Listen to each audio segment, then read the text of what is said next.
Hola, muy buenas noches para todos. Feliz lunes, inicio de semana. Bienvenidos a un nuevo directo en Mentes Positivas. El día de hoy vamos a hacer un resumen y análisis de un libro maravilloso, maravilloso, que nos va a ayudar muchísimo a entendernos, a entender la relación que tenemos con nuestros ancestros, con nuestros padres, con nuestra madre, cómo se heredan los traumas, cómo nuestro comportamiento en ocasiones no es nuestro, sino que lo hemos heredado. Hoy vamos a analizar y a resumir el libro Este dolor no es mío de Mark Walling. Es un libro que conocí relativamente hace poco, una serie de Netflix que estaba viendo que hablaban de esa serie por todas partes y me causó curiosidad, fue lo que me trajo hasta este libro. Entonces dije, bueno, tenemos que analizarlo en mentes positivas. Es un tema del que hablamos muchísimo acá. Obviamente, acá le damos, este libro le da una, digamos, un giro a los, como hemos hablado acerca de la familia, pero es muy importante, es un libro muy bonito, la verdad, es un libro que si bien es un poco complejo, digámoslo entre comillas, pero es un libro que tiene unas bases muy bien sentadas porque nos explica todos los estudios científicos que se han hecho para poder llegar a las conclusiones a las que llegó el autor que compartió este libro. Entonces, los invito a que se queden por aquí. Hoy vamos a analizar la primera parte porque la verdad es un libro algo extenso, entonces tendríamos que amanecer aquí analizándolo. Entonces hoy vamos a analizar la primera parte de ese libro y el día de mañana martes vamos a analizar la segunda parte. Los saludo por aquí antes de empezar y para que sepan de qué vamos a hablar. Juan Carlos, Lupita, Irving, muy buenas noches. Jonathan, Patricia, Ana, Yuridia, hola, muy buenas noches, qué bueno que están por aquí. Jesús, Irma, qué bueno que te conectes, qué bueno que estés aquí. Gloria, muy buenas noches, qué gusto para mí que te tomes el tiempo de estar aquí. Y más hoy, en esta noche de lunes, Harry, hola, muy buenas noches, donde vamos a hablar de ¿por qué es importante sanar las relaciones familiares? Vamos a analizar y a resumir el libro Este dolor no es mío.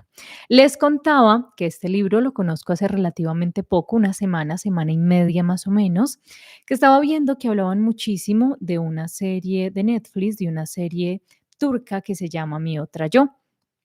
No me llamaba mucho la atención porque las series turcas, si bien es verdad que son muy buenas, son bonitas, no me gustan porque en realidad son muy trágicas y hacen llorar muchísimo.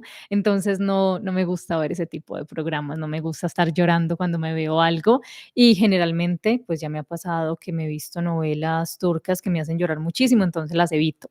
Esta serie es muy bonita, la verdad, porque nos cuenta la historia, se las voy a resumir así rapidito, vaya, véansela, es muy buena, la verdad.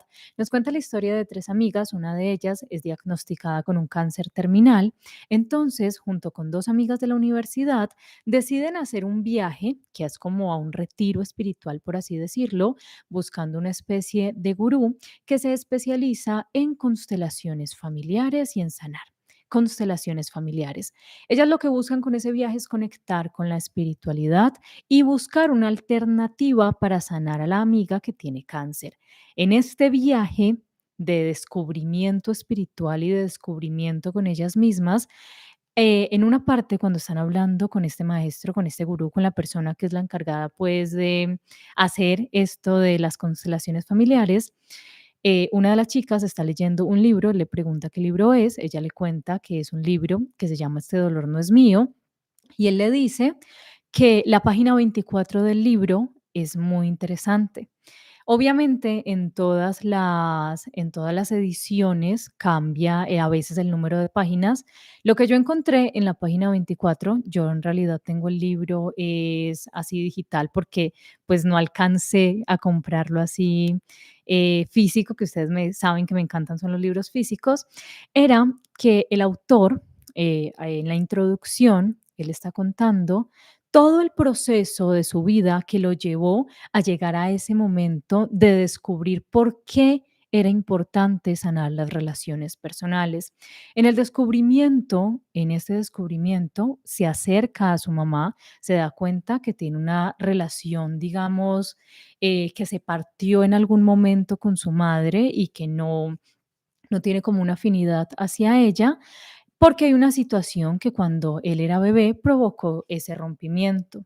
Entendió, según entiendo yo en la página 24 que yo leí, que debía de entender que en ese momento aceptaba el amor de su madre y entendía que los padres, nosotros como hijos, en ocasiones queríamos que nos amaran desde nuestras expectativas, como yo quiero que mi padre o mi madre me quieran, pero no, él entendió que su madre le amaba como ella era capaz de amar y que con eso era suficiente para entender que de verdad sí le amaba, que tal vez, y que en realidad lo comprobó, ella estaba herida, había algo que ella no había logrado sanar y que era lo que le impedía a ella darle ese amor que él deseaba, pero de que de todas maneras ella lo amaba. Entonces es muy, muy bonito, como les decía. Entonces los saludo a todos los que van llegando y empiezo por la introducción del libro, que como les digo desde la introducción, es muy bonita porque el autor nos cuenta su viaje personal que lo llevó a descubrir y a entender por qué era importante sanar las relaciones familiares. A lo largo del libro, yo como les digo, hoy solo vamos a hablar de la primera parte, la segunda parte la vamos a analizar y a resumir mañana, nos habla de cómo todo ese proceso, un proceso de autodescubrimiento, un proceso de sufrimiento por el que él tuvo que pasar, le hizo entender que los traumas familiares pasan hasta 3 generaciones. Le hizo entender que muchos de nuestros comportamientos, muchos de nuestros problemas se deben a problemas familiares que no se resolvieron 2 o 3 generaciones atrás y que posiblemente nosotros simplemente los estamos manifestando. Pero de eso vamos a hablar más adelante. Eso nos lo explica el libro. Como saben, siempre tengo por aquí mis apuntes. Entonces, empiezo a leerles la introducción, el resumen de la introducción. Primero, el libro, como les digo, la introducción es preciosa. Hubo una frase de las muchas frases que el libro nos ofrece que yo quise como dejarla para el inicio. Esa frase, digamos que siento yo, Daniela, que nos sintetiza mucho de lo que el libro nos quiere explicar. Entonces, vamos a empezar el libro con esa frase. Permítanme, yo tomo agüita. Nuestro origen afecta a nuestro destino y que lo que queda por resolver de nuestro pasado influye sobre nuestro presente. Esto fue lo que entendió el autor que lo llevó después de todo su viaje. Nuestro origen afecta nuestro destino y que lo que queda por resolver de nuestro pasado influye sobre nuestro presente. Este libro nos presenta desde la introducción un tema del que mucho se habla y poco se comprende: sanar las relaciones familiares. El autor nos cuenta su historia personal, su sufrimiento y descubrimiento de este hecho, cómo fue perdiendo la visión de sus ojos y cómo la travesía por sanar aquel síntoma lo llevó por un camino de desprendimiento, conocimiento, meditación y aceptación. Acercarse a sus padres, comprender cómo su relación con ellos era la responsable de su enfermedad, la necesidad de entenderlos, aceptarlos, dejar de juzgarlos y sanar su relación perdonándolos de verdad era la respuesta que por tanto tiempo no sabía que buscaba. En la introducción es un poquito larga, el autor, que es un psicólogo, nos cuenta que llegó un momento de su vida donde él sufría pues de unas migrañas muy fuertes, pero empezó a perder la visión de uno de sus ojos. En una de esas migrañas, una migraña súper fuerte, tuvo que acudir al hospital porque veía todo borroso y no veía bien. Cuando fue al hospital, el médico le dice que tiene una afección que le estaba afectando la retina y que paulatinamente iba a quedar ciego, que el diagnóstico a largo plazo era que iba a quedar ciego. Fue a todos los especialistas que pudo, fue desde los más económicos hasta los más baratos y ningún tratamiento le sirvió. Hizo cuanta dieta, cuanto ejercicio de visualización se le recomendó y nada le sirvió. Después tomó la decisión de vender todas sus adquisiciones. Él era socio en una empresa y vendió su parte que tenía en esa empresa. Se alejó de su esposa, de su familia, de sus hijos y decidió empezar una travesía hacia Medio Oriente.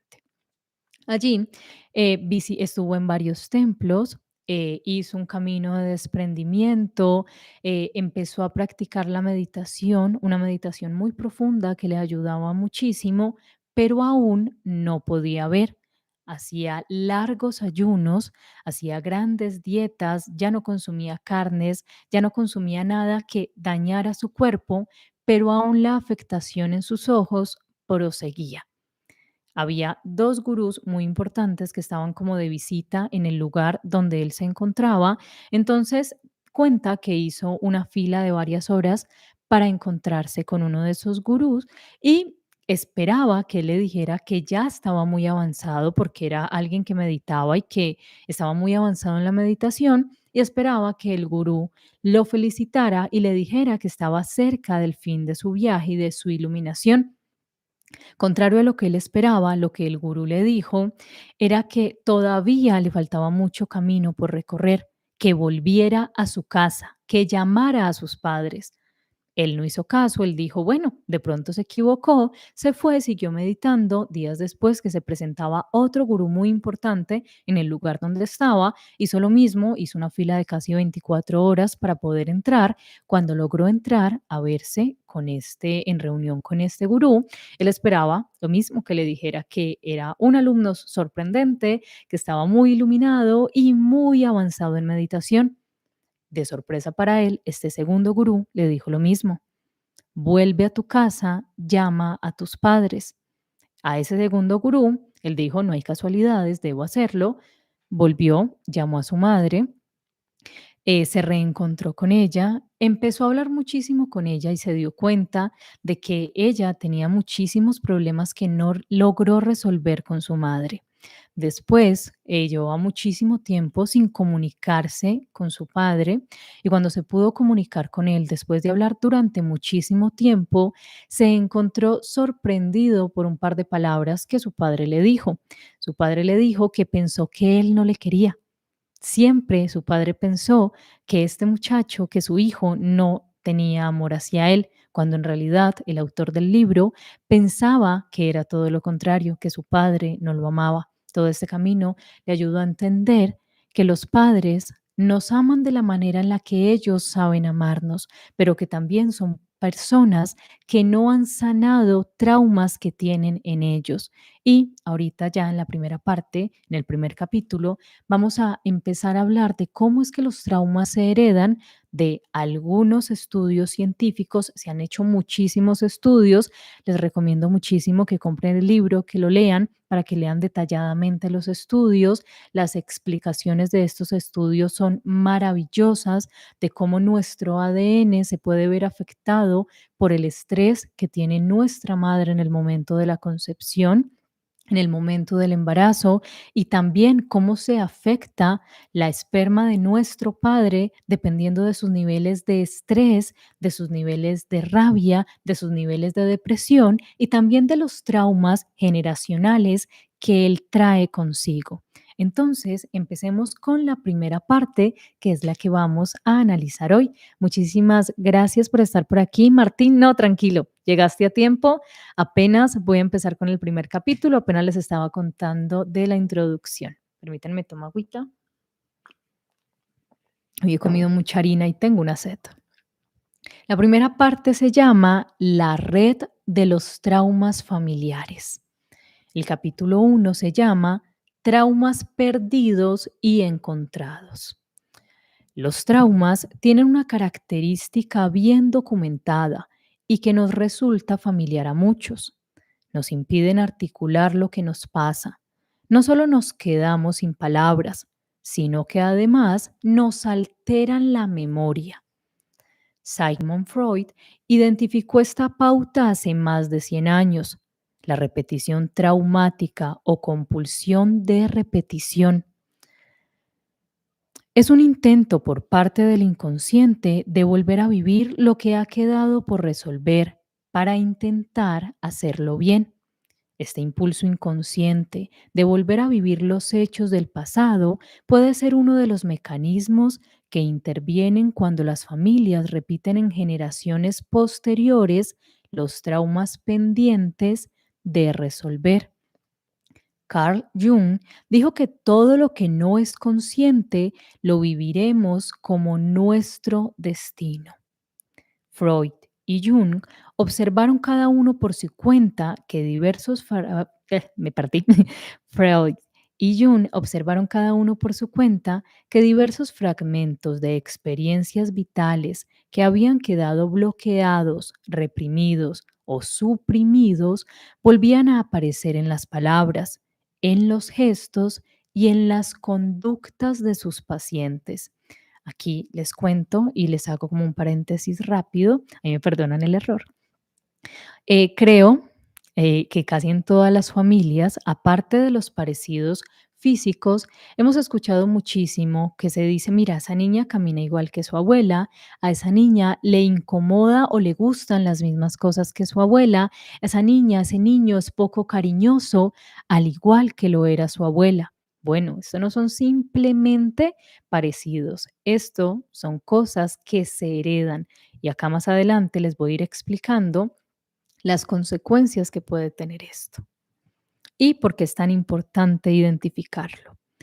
Las nuevas tendencias de la psicoterapia empiezan a mirar más allá de los traumas del individuo para tener en cuenta en el cuadro general los hechos traumáticos de la historia familiar y social.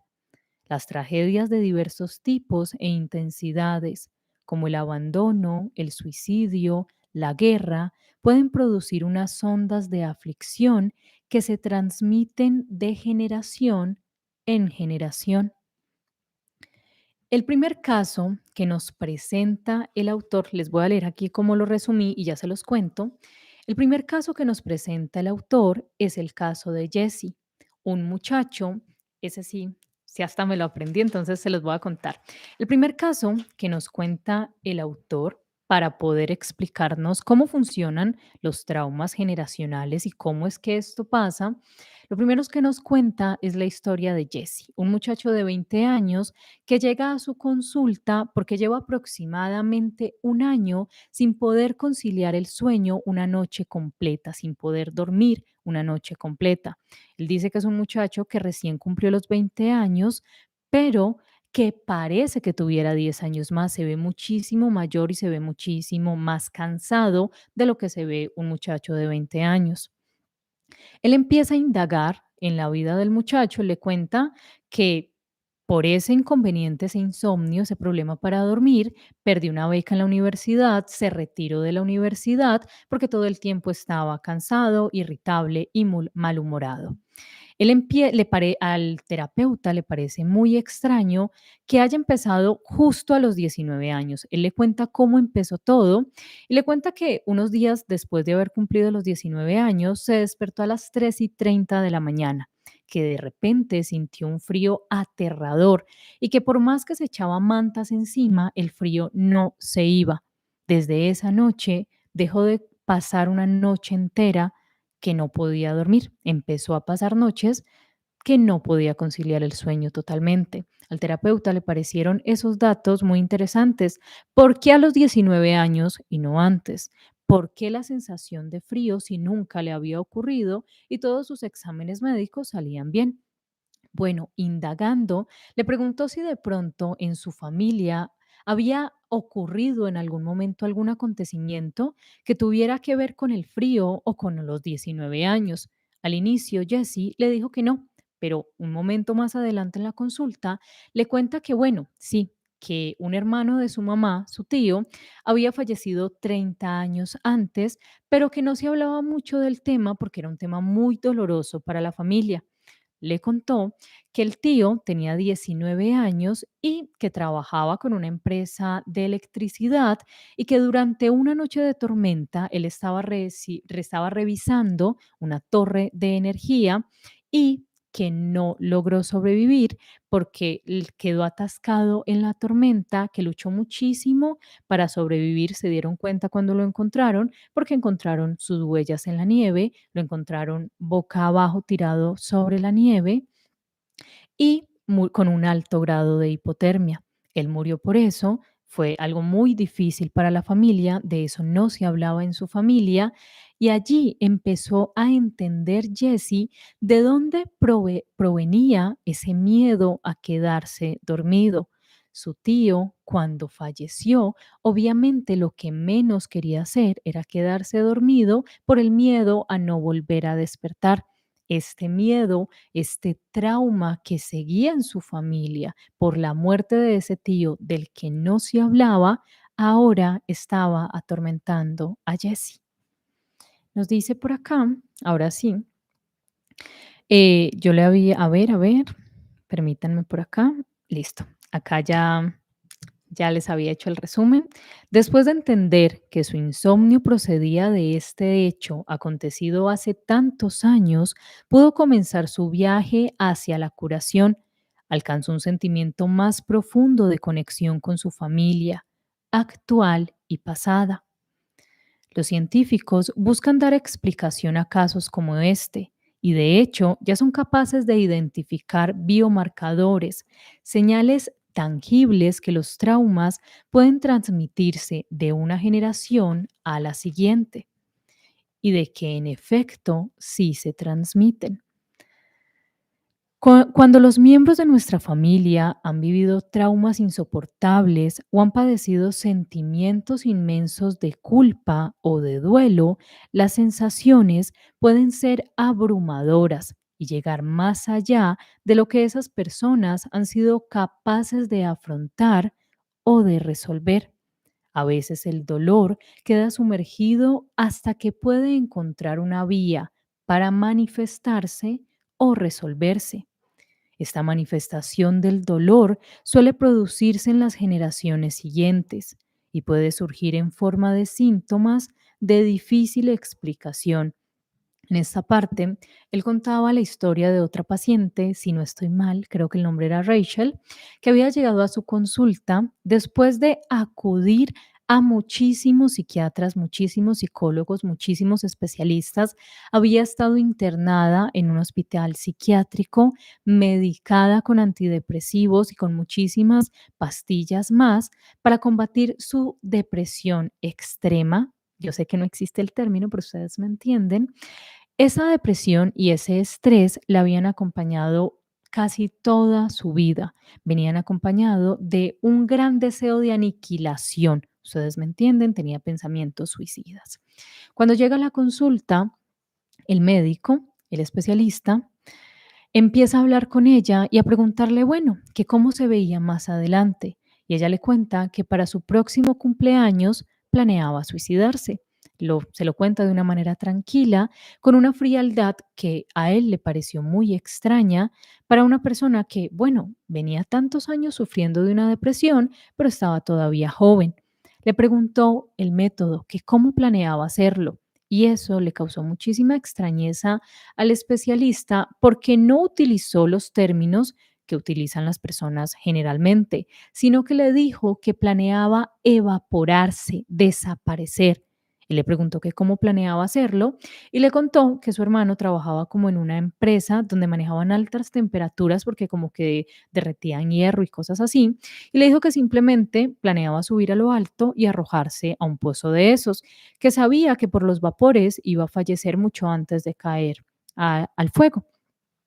A él le pareció muy extraño eso y empezó a indagar con ella en su historia familiar de por qué tenía esos pensamientos. Encontró que su abuela había sido una sobreviviente al Holocausto. Esta había nacido en Polonia y había migrado del país al casarse con un hombre que la sacó de allí. Pero sus hermanos, sus padres, murieron en campos de concentración. Entonces, su abuela toda la vida cargó con este dolor de sentir de la culpa de por qué sobrevivió ella y los demás tuvieron que fallecer. Se sentía culpable por la muerte de sus seres queridos, nunca se sentía merecedora de poder recibir amor ni de dar amor, porque de alguna forma tenía este síntoma, tenía este trastorno que tienen muchísimos sobrevivientes de masacres, de tiroteos, de genocidios como lo fue ese. Y es este síndrome de la culpa, de sentir de que estuvo mal que yo sobreviviera y los demás murieran. Pues sin saberlo, la paciente Rachel estaba heredando ese dolor, ese deseo de aniquilación, ese no merecimiento a estar viva. Cuando se hizo en la terapia, él nos cuenta que hizo con ella, permítanme que me pica acá, hizo con ella una terapia de visualización que más adelante les voy a compartir algunas textualmente del libro, que lo dejé abierto acá para eso, y no de colocarse en los zapatos de su abuela, literalmente, él como que en consulta tiene como una especie de plantillas de espuma donde los pacientes logran posar sus pies y así ayuda un poquito con la visualización de estar en los zapatos del otro. Colocarse en los zapatos de su abuela, sentir ese dolor, experimentar ese dolor, entender que no era su culpa lo que le había ocurrido a su familia y que ella no era mala por el simple hecho de haber sobrevivido. Obviamente, ella siguió asistiendo a terapia con él y él cuenta que 2, 3 meses después, ella ya no necesitaba de los medicamentos que llevaba muchísimos años tomando, porque obviamente no es un proceso mágico, no es un proceso de entenderlo de un momento para otro, pero el solo descubrimiento, el solo encontrar dónde se generó el trauma era la llave para abrir la puerta hacia la sanación. Ahora nos vamos al capítulo 2. Permítanme, tomo agüita. Ay, les muestro aquí rápidamente. Tengo taza de osito. Capítulo 2. 3 generaciones de historia familiar compartida. El cuerpo familiar. La historia que compartes con tu familia comenzó aún antes de que te concibieran. Los científicos creían antes que los genes de nuestros padres trazaban el modelo a partir del cual nos construíamos y que solo hacían falta las dosis adecuadas de orientación y nutrición para que nos desarrollásemos impecablemente según el plano. Pero ahora sabemos que nuestro plano genético no es más que el punto de partida, pues las influencias del entorno empiezan a moldearnos emocional, psicológica y biológicamente, incluso desde el momento de nuestra concepción. Y este proceso de moldeado prosigue a lo largo de nuestras vidas. Permítanme acá, cierro por acá. Las investigaciones del doctor Bruce Lipton han demostrado que los pensamientos, creencias y emociones positivos y negativos pueden afectar nuestro ADN.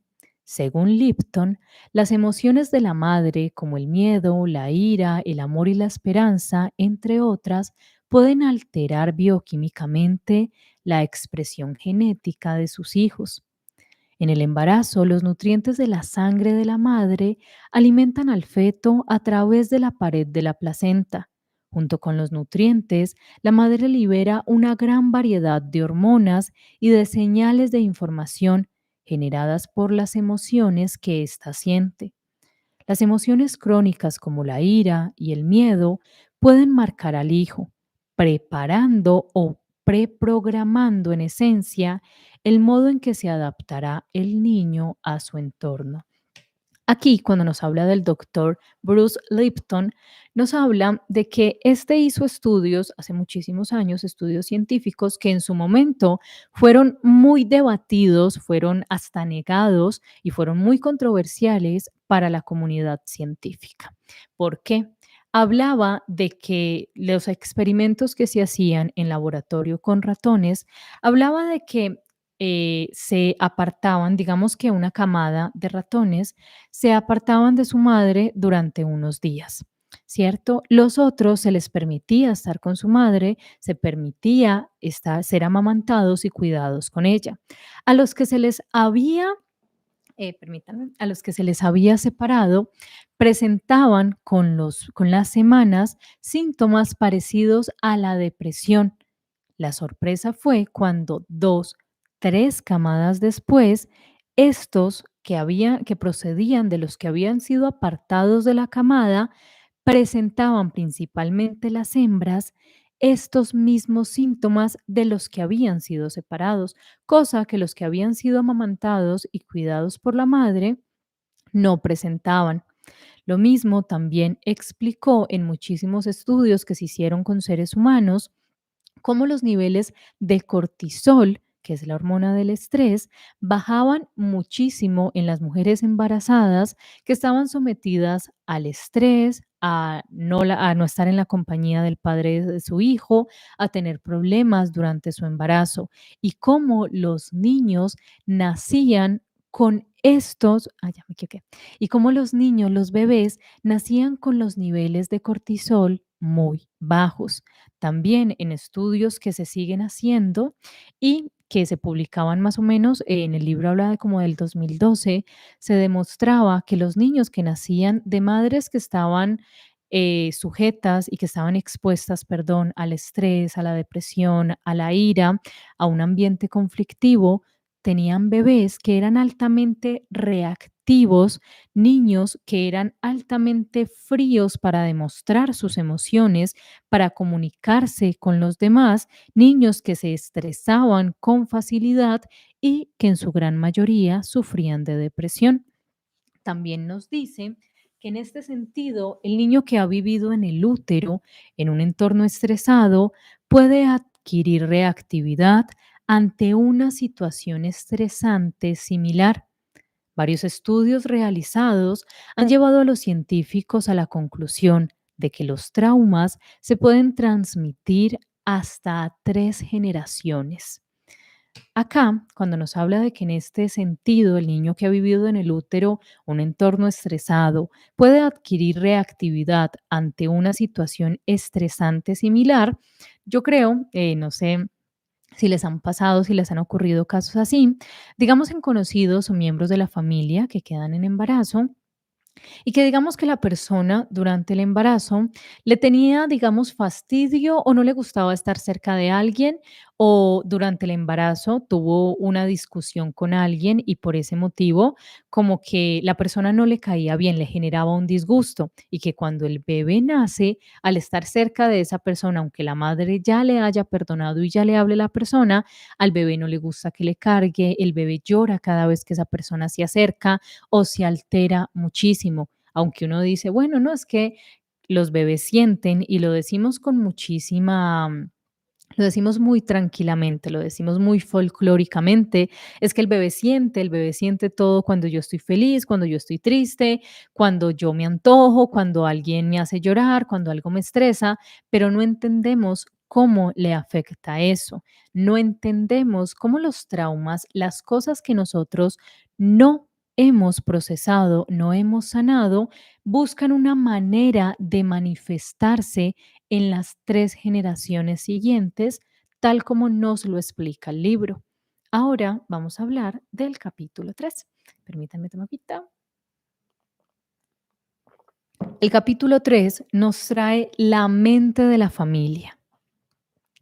Recibimos a través de nuestra madre diversos aspectos de la vida de nuestra abuela y de los cuidados que ésta dedicó a nuestra madre. Los traumas que vivió nuestra abuela, sus penas y sus sufrimientos, las dificultades que pasó en la infancia, las pérdidas de sus seres queridos. Todo eso se filtró hasta cierto punto en los cuidados maternales que dedicó a nuestra madre. No solo lo que heredamos de nuestros padres, sino también los cuidados que recibieron ellos de sus propios padres. Influyen en nuestras relaciones con nosotros mismos y sobre todo en la manera como criamos a nuestros propios hijos. Siempre hemos dicho que no existe un manual para ser padre o para ser madre. Dicen que los niños nacen con un pan debajo del brazo, pero no vienen con un manual. Entonces lo que hacemos es que repetimos la manera en cómo nos educaron a nosotros. El amor que recibió nuestra madre fue el que nuestra abuela aprendió porque lo recibió a su vez de su madre. Pero si su madre, la madre de mi abuela, no la supo amar, esto fue lo que ella le transmitió a mi madre y a su vez mi madre me transmitió a mí y a su vez yo transmito a mis hijos. Por eso nos encontramos en a veces estos círculos familiares donde las madres no saben dar cariño, se tachan de malas madres cuando en realidad no lo son. Hay muchas mujeres a las que se les dice que, bueno, que no tienen instinto maternal, pero en realidad son protectoras con sus hijos y ellas dicen, claro, yo doy lo mejor que puedo de mí por mi hijo, lo quiero, lo cuido, lo protejo, pero el niño va creciendo y va diciendo, es que yo no me siento amado, yo no siento que tú me des ese amor. Más adelante en el libro nos explica que damos el amor cuando se habla de la relación con la madre que nuestra madre recibió a su vez de la suya. Entonces, ¿qué pasa? Es muy difícil que alguien pueda dar algo que no conoce y que no recibió. Hablaba de un caso, creo que está más adelantijo, pero igual. Bueno, es este. Se los voy a contar aquí y ya se los explico. La historia de los traumas del autor tiene su origen en su abuela, que quedó huérfana a la edad de 2 años. Esta fue criada por sus abuelos, que hicieron lo posible por cuidarla y darle un hogar, pero esa carencia de amor materno fue evidenciada en la relación que ésta tuvo con sus hijos. Aunque estaba físicamente, no les brindaba el amor y el cuidado que estos necesitaban, ya que ¿cómo podría dar algo que ella no conocía y que en ningún momento de su vida había recibido? La madre del autor había heredado también este trauma y estrés que se evidenciaba en la sensación de agitación que sentía en el pecho, en el miedo que sentía cada vez que su mamá salía y le atormentaba la idea de no verla de nuevo. Les cuento acá un poquito, abro un poquito la historia de la abuela del autor. Él cuenta que su abuela quedó huérfana a la edad de 2 años. Cuando la madre de la abuela del autor murió, culparon al padre de esta. ¿Por qué? Porque dicen que la mamá de la abuela agarró una neumonía a causa de estar asomada en la ventana en épocas de tormenta, gritándole que se entrara porque este hombre era un borracho, un jugador compulsivo, que todo lo que ganaba se lo gastaba en juego y a veces dejaba a sus hijos y a su esposa sin comida. Ella agarró una neumonía muy fuerte que terminó cobrándole la vida. La familia de la abuela del autor nunca le perdonó a al padre, que hiciera esto, que por su descuido lo culpaban de la muerte de ella. Así que el hombre se alejó, se fue. Entonces los abuelos se hicieron cargo de la abuela del autor. Ella cuenta que creció con ellos, donde eran personas muy trabajadoras, personas que a su manera la querían y que cada vez que hablaban de ella, cada vez que hablaba de ellos, de sus abuelos, lo hacía con muchísima alegría. Pero cuando hablaba de su padre, se le nublaba la mirada porque nunca volvió a saber de él, nunca supo si estaba vivo, si estaba muerto, porque el hombre simplemente no volvió a aparecer. La abuela heredó este miedo a su hija, la madre del autor, que a su vez, como lo cuenta él, Estaba para ellos, pero ellos no sentían el amor y el cuidado que ella les daba. ¿Por qué? Porque después de dialogar con su madre, después de estar en toda esta terapia de sanar, de aprender, de cuidarse entre ellos y de aprender a sanar y aceptar por qué era importante sanar esos traumas generacionales, entendió que su madre tenía un miedo cada vez que la abuela salía de la casa a que ésta no regresara, y que era tanto el miedo que cuando la abuela salía, ella metía la carita en el cajón donde ella guardaba los camisones para sentir el olor. El autor se encontró sorprendido contándole a su madre que él hacía lo mismo cada vez que ella salía, que cada vez que ella salía, a él lo poseía un extraño. Permítanme por aquí, que es que este computador le dio la loquera. Lo poseía un miedo irracional, una opresión, una presión en el pecho que no le dejaba respirar, de que su madre no fuera a volver. Entonces se metía al cajón donde ella guardaba sus camisas para olerlas y así sentir que estaba cerca.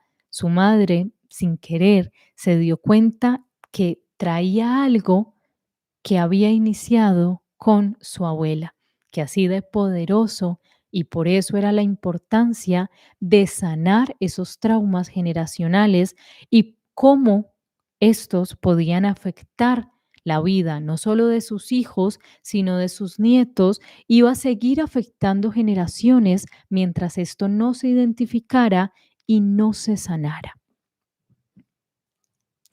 Nos habla de que el autor también heredó estos síntomas de estrés y sus traumas familiares. Permítanme, yo paso esta hojita por acá para seguirles compartiendo. Ya. Los efectos de la interrupción temprana del vínculo madre-hijo pueden quedarse en el subconsciente y vivir en nuestro cuerpo en forma de recuerdos somáticos que se desencadenan cuando se dan hechos que evocan el rechazo o el abandono. El autor nos contaba que él tenía un sentimiento de desprendimiento con sus padres, nos hablaba muchísimo de que obviamente en este momento la psicología, la psicoterapia, se enfoca en cortar las relaciones familiares. Ya hablamos acá sobre eso, ahora vamos a ver el lado contrario, pero se les olvidaba que antes de cortar el árbol genealógico era importante sanarlo. ¿Por qué?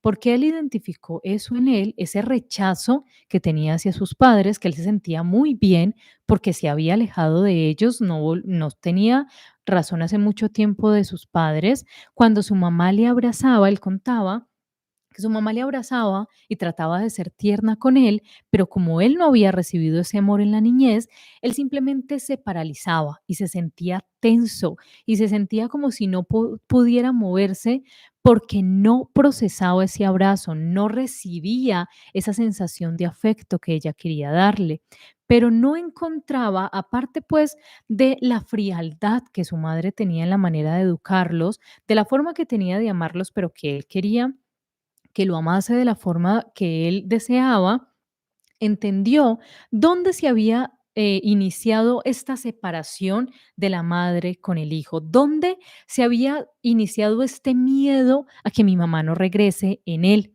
Encontró y se dio cuenta, su madre le contó, que cuando él estaba muy pequeño, antes de cumplir los 2 años, hubo un periodo en el que estuvo en el hospital a causa de una afección respiratoria, donde su madre no podía estar con él porque no la dejaban quedarse en el hospital. Siendo un bebé, procesó esta pérdida y esta desconexión como un abandono de su madre hacia él. Esto empezó a construir esa barrera que le hizo pensar que su madre no le quería y que cuando su madre lo regañaba o le expresaba amor, lo hacía de una manera falsa y que ya siendo un adulto, de 39 35 años de edad, que fue cuando él empezó todo este camino, no me acuerdo si tiene más, lean el libro y me cuentan, él cuenta que se paralizaba totalmente. Y yo les pregunto, yo conozco muchísimos casos así, ¿cuántas veces más adelante les voy a hacer unas preguntas que el autor nos sugiere hacernos para entender por qué debemos y cómo es la relación con nuestros padres, por qué debemos sanarla? Dejé la frase incompleta. ¿Cuántas veces nos sentimos incómodos cuando nuestros padres, madre, que no fue nuestro padre o nuestra madre, que no fue amoroso con nosotros en la niñez, es afectuoso con nosotros ahora en nuestra vida de adulto? ¿Por qué? Si, por ejemplo, nuestra pareja o nuestros hijos nos dicen palabras de amor y nos abrazan, los recibimos con todo el amor y nos desarmamos ante ese abrazo o ante esa palabra bonita. ¿Por qué cuando nuestros padres hacen lo mismo con nosotros, cuántas veces hemos tenido la misma sensación del autor? Nos paralizamos, nos sentimos incómodos, sentimos que ya, que nos queremos soltar de ese abrazo. Sigamos hablando de esto. Cuando pasa esto, podemos sentirnos completamente desfasados respecto de nosotros mismos, cuando se produce la separación temprana de la madre con el hijo. Podemos sentirnos dominados por nuestros pensamientos y abrumados, incluso asustados por las sensaciones que nos inundan el cuerpo. Como el trauma se produjo en época tan temprana, suele quedar oculto en un lugar hasta donde no llega nuestra conciencia. Sabemos que existe un problema, pero no somos capaces de poner en limpio el qué pasó. En vez de ello, suponemos que el problema está en nosotros, que tenemos dentro de nosotros algo que está mal. Movidos por nuestro miedo y por nuestra ansiedad, solemos intentar controlar el entorno para sentirnos seguros. En esta parte donde el autor nos dice que como el trauma se produjo en una edad tan temprana, suele quedar oculto en un lugar hasta donde no llega nuestra conciencia, nos dice que antes de los 2 años, una corteza de nuestro cerebro, que no recuerdo cuál es, no sé si es la prefrontal, no quiero decir una burrada, todavía se está formando. Entonces, que esta es la responsable de crear y de almacenar los recuerdos. Como estos traumas ocurren cuando somos aún bebés, no recordamos, queda el trauma dentro de nosotros, queda almacenado, pero no podemos recordar qué fue lo que sucedió, qué fue, si ocurrió en esa etapa, qué fue lo que me hizo sentir que mi madre o mi padre me iban a abandonar. ¿Qué fue lo que creó esa desconexión con mi madre? ¿Qué fue lo que hizo que yo me sintiera apartado o apartada de ella? Tal como lo dice el autor, queda el trauma. Entonces, cuando el trauma empieza a manifestarse en forma de síntoma, ¿en cómo es el síntoma? Se empieza a manifestar en depresión, en reactividad, se empieza a manifestar en estrés, en una impulsividad, en una falta de control frente a las cosas que hacemos, en una falta de organización, que queremos hacer todo, pero a la vez dejamos todo botado porque no queremos hacer nada y empezamos a justificar y empezamos a decir, claro, yo soy así porque mi papá, mi mamá no me daba amor, yo soy así porque mi padre o mi madre estuvo ausente y entonces, el problema está en mí. Muchísimas veces decimos, el problema está en mí. El problema está en que mi padre no me quiso porque yo no me parecía a ella, mi mamá no me quiso porque yo no me parecía a mi papá. Yo he escuchado muchísimas historias, más que todo las he escuchado ya de familiares, pero ya de familiares, por ejemplo, los hermanos de mi mamá, mis tíos o hasta de mi mamá, donde dentro de las familias se creaba esta división de los hijos favoritos, esa división de los hijos favoritos que hacía que muchas personas digan no y que sea algo muy normalizado, por decirlo así, de pensar, no es que los padres, las madres siempre van a tener un hijo favorito. Entonces lo hemos visto como algo normal, que uno de los hijos sea el preferido, que a uno de los hijos se le dé más concesiones, perdón, se cuide más, se quiera más.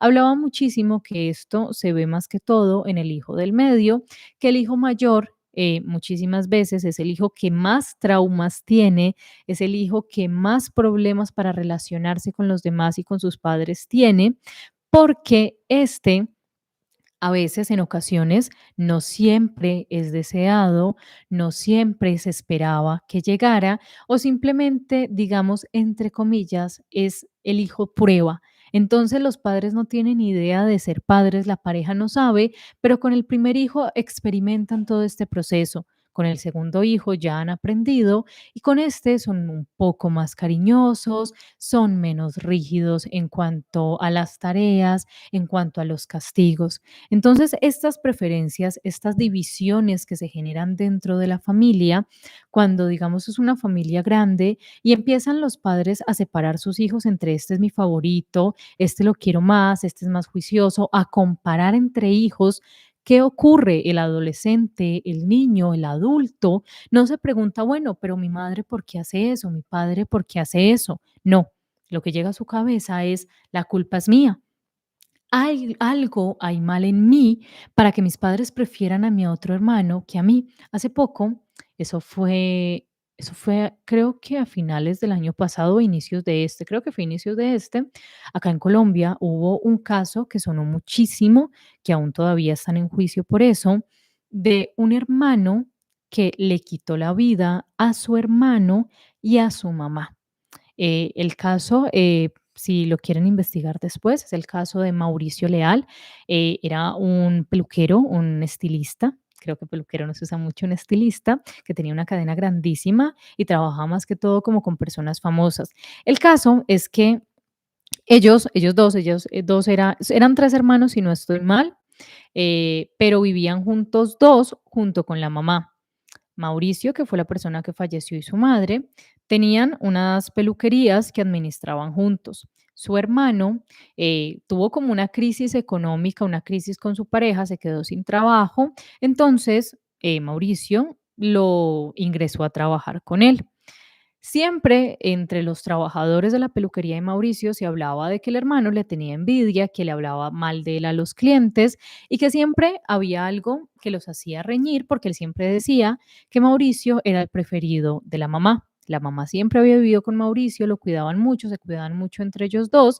De repente un día salió en las noticias que este peluquero, que es estilista, había aparecido en su hogar, había aparecido muerto junto con su madre. Se habló en primeras instancias de que había sido un suicidio, que porque habían encontrado una carta, pero lo que se utilizó, los medios, como había fallecido, pusieron a las autoridades en sobreaviso porque pues nadie se quita la vida eh, apuñalándose y supuestamente, según ellos, era que se había apuñalado y que había hecho lo mismo con su madre y de esa forma le había quitado la vida.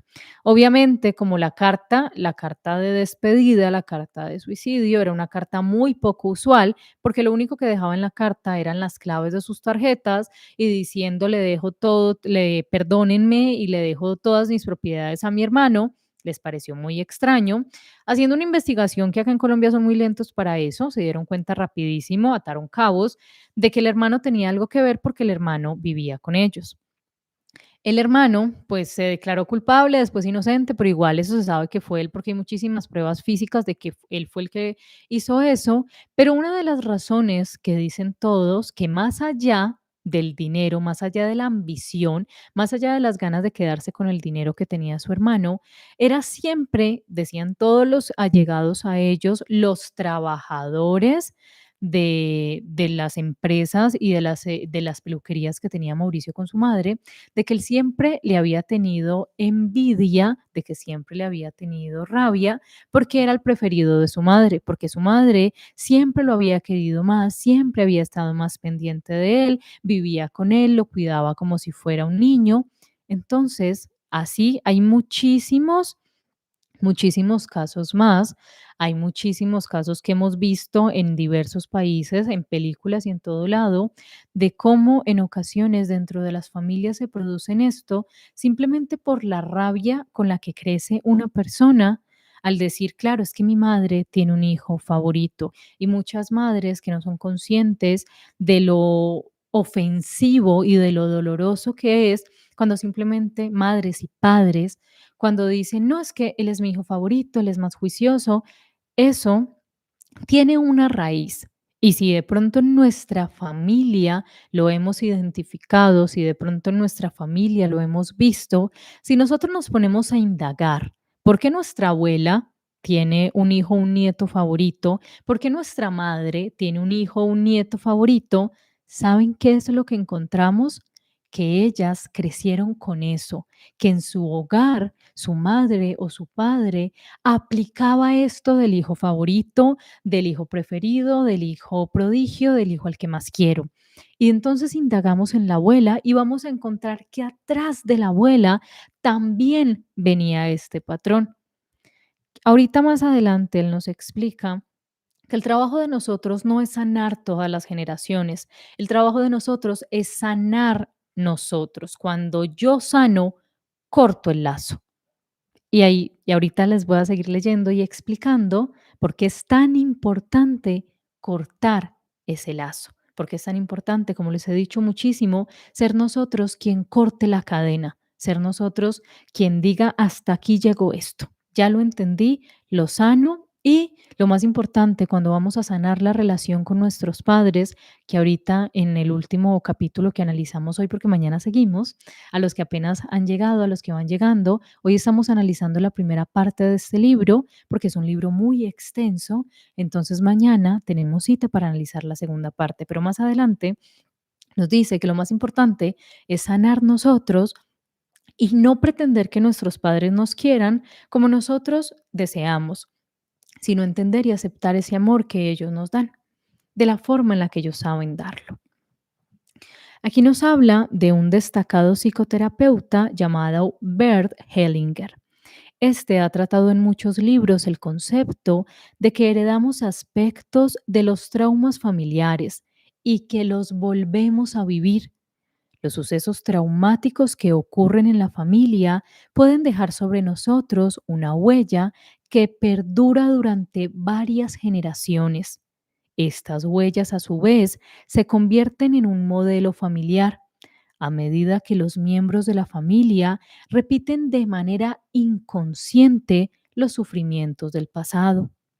Cada uno de nosotros debemos cargar con nuestro propio destino, con independencia de que éste sea más o menos duro.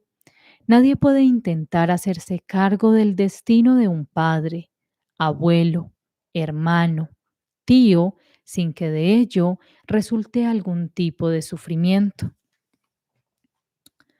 Ahora vamos a hablar de las imágenes curadoras y de nuestro cerebro, de la visualización, de por qué la visualización es tan importante. Aquí cuando nos habla, les hago un paréntesis para explicar esta última parte, cuando habla de que cada uno de nosotros debe hacerse cargo de su propio destino, sin importar qué tan duro pueda ser, que no podemos cargar con el destino de nuestros abuelos, de nuestros tíos, de nuestros padres, es lo que les decía hace un momento, la sanación es un proceso individual, yo lo hago por mí. No es que yo voy a estar persiguiendo a mis familiares que no quieren sanar, que les explico y les digo, bueno, conversando, digo, bueno, ¿por qué tú eres un papá que no siente afecto hacia sus hijos? Porque no eres un papá amoroso, porque eres un papá que no demuestra amor ni cariño hacia sus hijos. Y no se lo voy a decir literalmente para que no se ofenda, pero hablando me doy cuenta que, claro, él viene de un padre que no le demostró amor, de un padre que lo abandonó, de un padre que nunca tuvo una palabra bonita para él y que ni siquiera se preocupaba por él. Entonces, si yo le explico, si yo le digo, claro, mira, hay el origen esto y esto, e indagamos en la vida del padre de él y encontramos ese patrón, pero la persona no quiere sanar, yo no me puedo cargar con eso. Yo me cargo con mi propio destino, con mi responsabilidad de sanar. Y ahí es que corto el lazo, que es lo más importante. Sigamos ahora con las imágenes curadoras y nuestro cerebro. Otra vez nos encontramos el poder y la importancia de la visualización. Permítanme tomar agua. Si quieren de pronto entender un poquito más cómo funciona la visualización, yo tengo un audiolibro que les compartí acá en el canal que se llama Visualización Creativa. El psiquiatra Norman Deutsch sugiere que cuando identificamos las fuentes de nuestros traumas generacionales, nuestros fantasmas pueden dejar de acosarnos y pasar a formar parte de nuestra historia. Así, sin más. Una de las maneras fundamentales en las que hacemos esto es dejándonos conmover por una experiencia o por una imagen lo bastante fuerte como para eclipsar las viejas emociones y sensaciones del trauma que viven dentro de nosotros. Nuestras mentes tienen una gran capacidad de sanarse por medio de las imágenes. Está más que demostrado el poder de la visualización para curar síntomas, cortar patrones y aprender nuevas cosas. Cuando utilizamos la visualización de imágenes para corregir traumas, pueden surgir de manera orgánica nuevos pensamientos, sentimientos y conductas que amplían nuestro repertorio cuando aparecen los miedos antiguos. Cuando establecemos la relación con lo que está detrás de nuestros miedos y de nuestros síntomas, ya estamos abriendo nuevas posibilidades de resolución. Deutsch afirma que la visualización es un proceso en el que se aplica tanto la imaginación como la memoria. Dice que al visualizar, recordamos imaginar experiencias agradables que se activan muchos de los mismos circuitos sensoriales, motores, emocionales y cognitivos que se activaban durante la experiencia agradable real. Quienes han practicado meditación, visualización, entienden muchísimo ese tema. Quienes no, les explico un poquito. Cuando nos habla de la importancia de la visualización se utiliza muchísimo en las terapias. Esperen un momentico que escuché uno de mis perros gritar y no sé por qué está gritando, pero ya. En las terapias psicológicas y terapéuticas se utiliza muchísimo la visualización para lograr corregir acontecimientos que tomaron un curso que tal vez nosotros nos afectó, nos traumó o no nos gustó.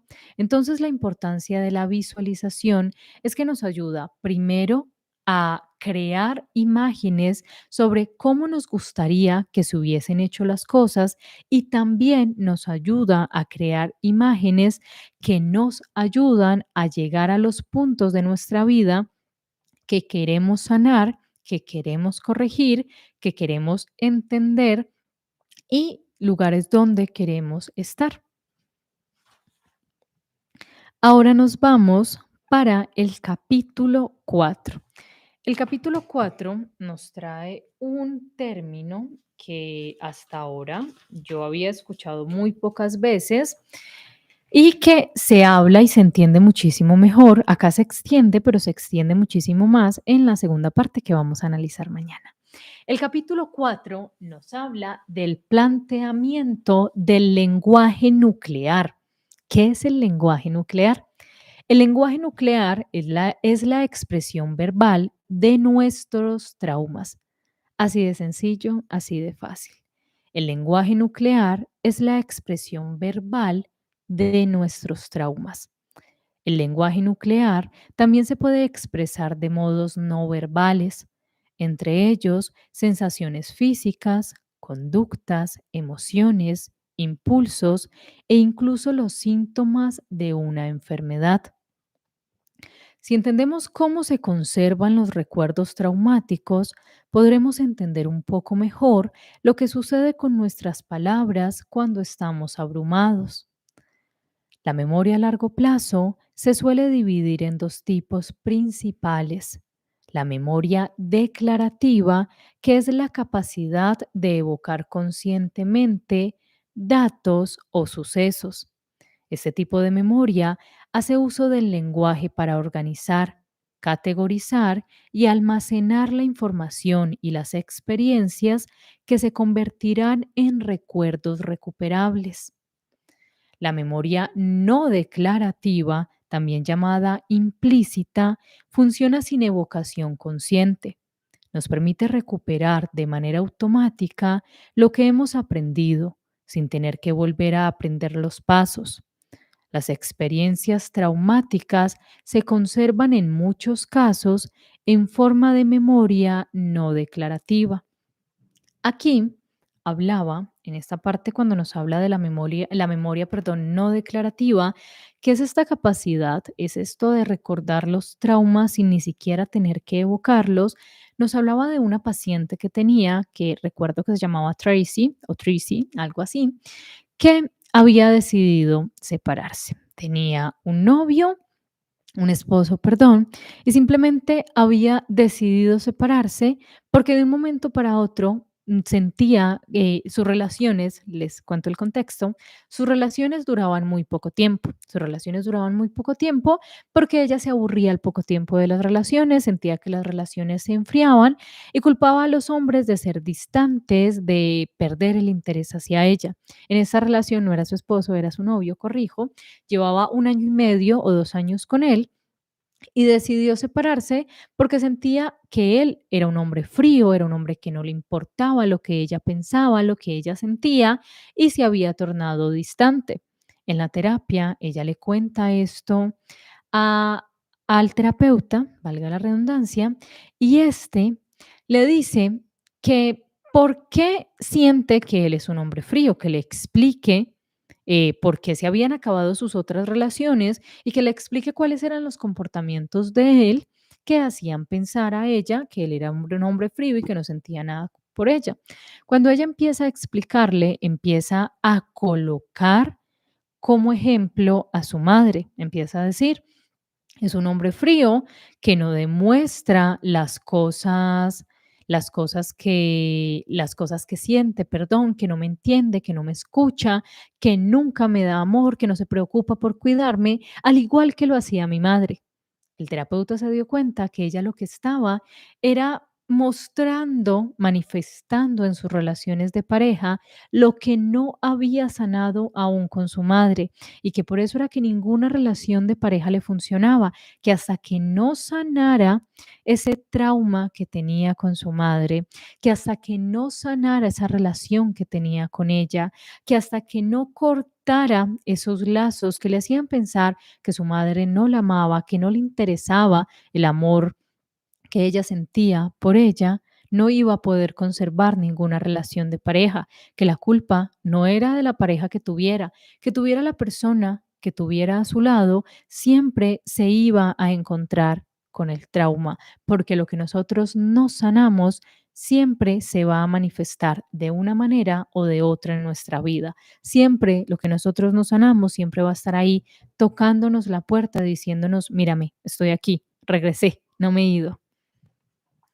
Bueno, las experiencias no expresadas con palabras que residen en nuestro inconsciente nos rodean por todas partes, aparecen en nuestro lenguaje peculiar, se manifiestan en nuestros síntomas crónicos y en nuestras conductas inexplicables, esos comportamientos que no sabemos de dónde provienen, que decimos, bueno, es que no sé. Salen a relucir en las luchas repetitivas que afrontamos en nuestra vida cotidiana. Estas experiencias no expresadas con palabras constituyen la base de nuestro lenguaje nuclear. Las palabras con carga emocional de nuestro lenguaje nuclear son la clave de los recuerdos no declarativos que residen en nuestro cuerpo y en el cuerpo de nuestro sistema familiar. Las palabras con carga emocional de nuestro lenguaje nuclear son la clave de los recuerdos no declarativos que residen en nuestro cuerpo y en el cuerpo de nuestro sistema familiar. Las palabras, como les he dicho, son escalones, se utilizan para explicar conceptos, para decir de nuestro punto de vista de las cosas que pensamos. Las palabras nucleares, las palabras reactivas, las palabras que utilizo para manifestar mi trauma, como le decimos a veces, las palabras de dolor, las cosas que digo que hieren, que me hieren a mí y que hieren al otro. Las palabras repetitivas de dolor que buscan herir a los demás o que me hieren a mí o que utiliza mi familia, los términos que heredamos, las formas que tenemos de ofendernos o de ofender a los demás porque las aprendimos de pronto en nuestra familia, nos ayudan son un indicador para entender el trauma que hay en mí o el trauma que hay en mi familia y que no se ha superado, que no se ha trabajado. Por eso la importancia de prestarle atención a las palabras. Permítanme tomar agüita, es que tengo como un cabello aquí en el labio. Tengo como un cabello aquí en el labio y como que lo siento. Bueno, el lenguaje nuclear nos ayuda a declarar los recuerdos que han quedado no declarados y nos permite reconstruir los hechos y las experiencias que no hemos podido integrar y ni siquiera recordar. Cuando hemos localizado su origen en el pasado, en un trauma nuestro o un trauma de nuestra familia, podemos dejar de vivirlos como si pertenecieran al presente. Cuando hemos localizado su origen en el pasado, en un trauma nuestro o en un trauma de nuestra familia, podemos dejar de vivirlos como si pertenecieran al presente. ¿Cómo reconocer tu lenguaje nuclear? Simple. Son las palabras intensas o apremiantes que empleamos para describir nuestros miedos más profundos. También podemos oír este lenguaje en nuestras quejas sobre nuestras relaciones personales y de pareja, nuestra salud, nuestro trabajo y otros aspectos de nuestra vida. De esta manera, entendemos nuestro lenguaje nuclear. De esta manera lo identificamos. Les recuerdo aquí, dejo esta parte subrayada, cómo reconocer tu lenguaje nuclear, porque este término se va a hablar muchísimo en la segunda parte, entonces es bueno que tengan el concepto aclarado. Son las palabras intensas o apremiantes que empleamos para describir nuestros miedos más profundos. También podemos oír este lenguaje en nuestras quejas sobre nuestras relaciones personales y de pareja, nuestra salud, nuestro trabajo y otros aspectos de nuestra vida. Ahora vámonos para el capítulo 5. Capítulo 5 nos habla de los 4 temas inconscientes. Estos 4 temas inconscientes son muy interesantes, yo sé que les van a gustar. Y acá en esta parte es que les voy a compartir algunos ejercicios de visualización que nos sugiere el autor. Tengo por aquí que no se me olvide que no haya cerrado, que no haya cerrado el libro y después no encuentre dónde fue que lo guardé. Bueno, aquí. Entonces ahorita me salgo un poquito y miro hacia allá. Capítulo 5. Los 4 temas inconscientes. Hemos llegado aquí a través de nuestros padres. Como hijos de nuestros padres que somos, estamos conectados con algo que es muy vasto y se remonta mucho en el tiempo, literalmente hasta los inicios mismos de la humanidad. A través de nuestros padres estamos conectados con la corriente misma de la vida, aunque nosotros no somos el origen de esa corriente. Es una chispa que solo se nos ha pasado, se nos ha transmitido biológicamente junto con nuestra historia familiar y también podemos sentirla vivir dentro de nosotros. Esta chispa es nuestra fuerza vital. Esta no cesa cuando nacemos, sigue fluyendo de tus padres hacia ti, aunque te sientes desconectados de ellos. La fuerza vital que fluye de nuestros padres nos llega libremente. No tenemos que hacer nada. Nuestra tarea consiste simplemente en recibirla. Aquí, cuando nos habla de ese fluido vital, cuando nos habla de esa conexión que tenemos con nuestros padres, en ocasiones, aquí ya más adelante vamos a tocar el tema, nos sentimos desconectados de nuestros padres. Hay ocasiones donde decimos, bueno, es mi mamá, es mi papá, pero yo no siento esa conexión. esa conexión nunca se pierde, esa conexión se debilita por las cosas que suceden. Se debilita por los traumas, se debilita por las rabias, por las decepciones, pero esa conexión siempre se mantiene, porque esa conexión no se originó con nuestros padres, es una conexión que nosotros compartimos con ellos, pero que es una conexión, que es una fuerza vital que está en el universo y que nos conecta no solo con ellos, sino con todos nuestros familiares, digamos con todos nuestros antepasados. Los 4 temas inconscientes que cortan el flujo de la vida. ¿Cuáles son estos 4 temas inconscientes de los que trata este quinto capítulo? Primero, nos hemos fusionado con un progenitor. Acá simplemente los voy a nombrar y más adelantico los explico. Segundo, hemos rechazado a un progenitor. Tercero, hemos vivido una ruptura temprana del vínculo con nuestra madre. Y cuarto, nos hemos identificado con un miembro de nuestro sistema familiar distinto de nuestros padres. Cualquiera de estos temas puede obstaculizar nuestra capacidad de desarrollarnos y de alcanzar las metas que nos marcamos. Permítanme que es que tengo como que subir la silla. Es que hoy estoy como bajita. Espérenme, yo subo la silla. Ya voy. Es que hoy estoy como que amanecí chiquita hoy, como que no alcanzo el micrófono. Los 4 temas son de relación, es decir, describen aspectos de nuestras relaciones con nuestros padres y otros miembros de nuestro sistema familiar. Estos 4 temas inconscientes son de relación, es decir, que describen aspectos de nuestras relaciones con nuestros padres y con otros miembros de nuestro sistema familiar. En 3 de los 4 temas inconscientes subyace una desconexión con nuestro padre o nuestra madre.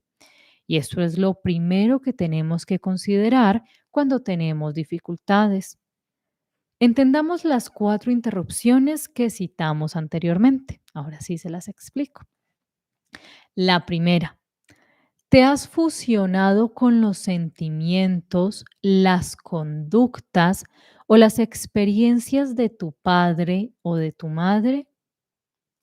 Cuando nos fusionamos con uno de nuestros progenitores, compartimos inconscientemente un aspecto de la vida de ese progenitor, que en muchos casos suele ser negativo. Repetimos o revivimos determinadas situaciones o circunstancias sin establecer la conexión misma que puede liberarnos. El hijo que cuida de su padre o de su madre suele forjarse para toda su vida una pauta de extralimitación y se está trazando un modelo de sentirse abrumado de manera habitual. Al intentar compartir o llevar la carga de nuestro progenitor, damos continuidad a los sufrimientos de la familia y bloqueamos el flujo de fuerza vital que nos llega a nosotros y a las generaciones siguientes. Cuando nos habla de si nos hemos fusionado con los sentimientos, las conductas o las experiencias de tu padre o de nuestra madre. Bueno, nos dice, hay un ejemplo que coloca ahí, que por ejemplo cuando en una familia, digamos, hay 2 hijos, un hijo mayor, un hijo menor muy pequeño, y uno de los hijos, el hijo mayor, fallece. Queda el hijo pequeño, digamos que el niño tiene 2 años y el hijo que falleció fue el adolescente. Queda el hijo pequeño perdido sin entender por qué sus padres de repente están tristes, porque su madre está ausente, porque se encierra a llorar, porque ella no juega con él, dónde está su hermano, por qué lloran tanto, porque ellas se vuelven un poco hostiles con él frente al cariño que antes recibía y que ahora no recibe. Este niño empieza primero a culparse, a sentir que hay algo mal con él y que por esas razones que sus padres están así. Lo que empieza a hacer es a compartir el dolor de sus padres. ¿Cómo así? Empieza a hacerse prácticamente invisible. Primero, empieza a convertirse en complaciente. Todo lo que sus padres le piden que haga, él lo hace. Y segundo, trata en lo mínimo de molestarlos porque siente que ese dolor que ellos tienen es su culpa, que hay algo mal con él y él tiene que castigarse por eso. Él se empieza a fusionar con ellos compartiendo ese dolor. Cuando crece y ya empieza a entender que fue que un hermano falleció, que no hay un hermano que está en la casa, él no entiende que el comportamiento de sus padres no se debía a quién era él, a que era un niño extrovertido que quería jugar, que quería gritar en un momento cuando sus padres estaban de duelo y estaban tristes, sino que dice, claro, él murió por mi culpa y yo me siento mal de haber sobrevivido. Entonces, cargo esta tristeza, cargo este dolor, porque eso es lo que tengo que pagar por haber sobrevivido a lo que mi hermano no sobrevivió. Esa es una de las formas de fusionarse con los padres. También cuando repetimos las conductas de estas, hablaba muchísimo de que esperen, yo me acuerdo, es que había un caso, ya me acordé. Hablaba del caso de un paciente que llegó a él, un adolescente, que cuando llegó a su consulta, llegó porque desde pequeño había tenido problemas en la escuela porque había cortado a una compañerita con un lápiz, le había enterrado un lápiz. Después, con un escarpelo, un bisturí, en un trabajo de clase había intentado cortar a uno de sus compañeros, entonces ya lo tenían que medicar, ya estaba reseñado porque tenía una conducta muy agresiva, pero no entendían de dónde había sacado esa conducta. Así que su padre lo llevó a consulta con este terapeuta y hablando el padre del chico con el terapeuta, le contó que su padre había sido un hombre muy violento, que le había quitado la vida a alguien, pero como no habían logrado encontrar pruebas, toda la familia sabía que él había cometido ese asesinato, pero se había salido con la suya, que había sido un hombre supremamente violento, que lastimaba a todo el mundo, que por cualquier cosa iba golpeando a las personas y que había llegado al punto de quitarle la vida a alguien. El abuelo de este señor, el padre de su padre, también le había quitado la vida a otra persona y había sido un hombre muy violento.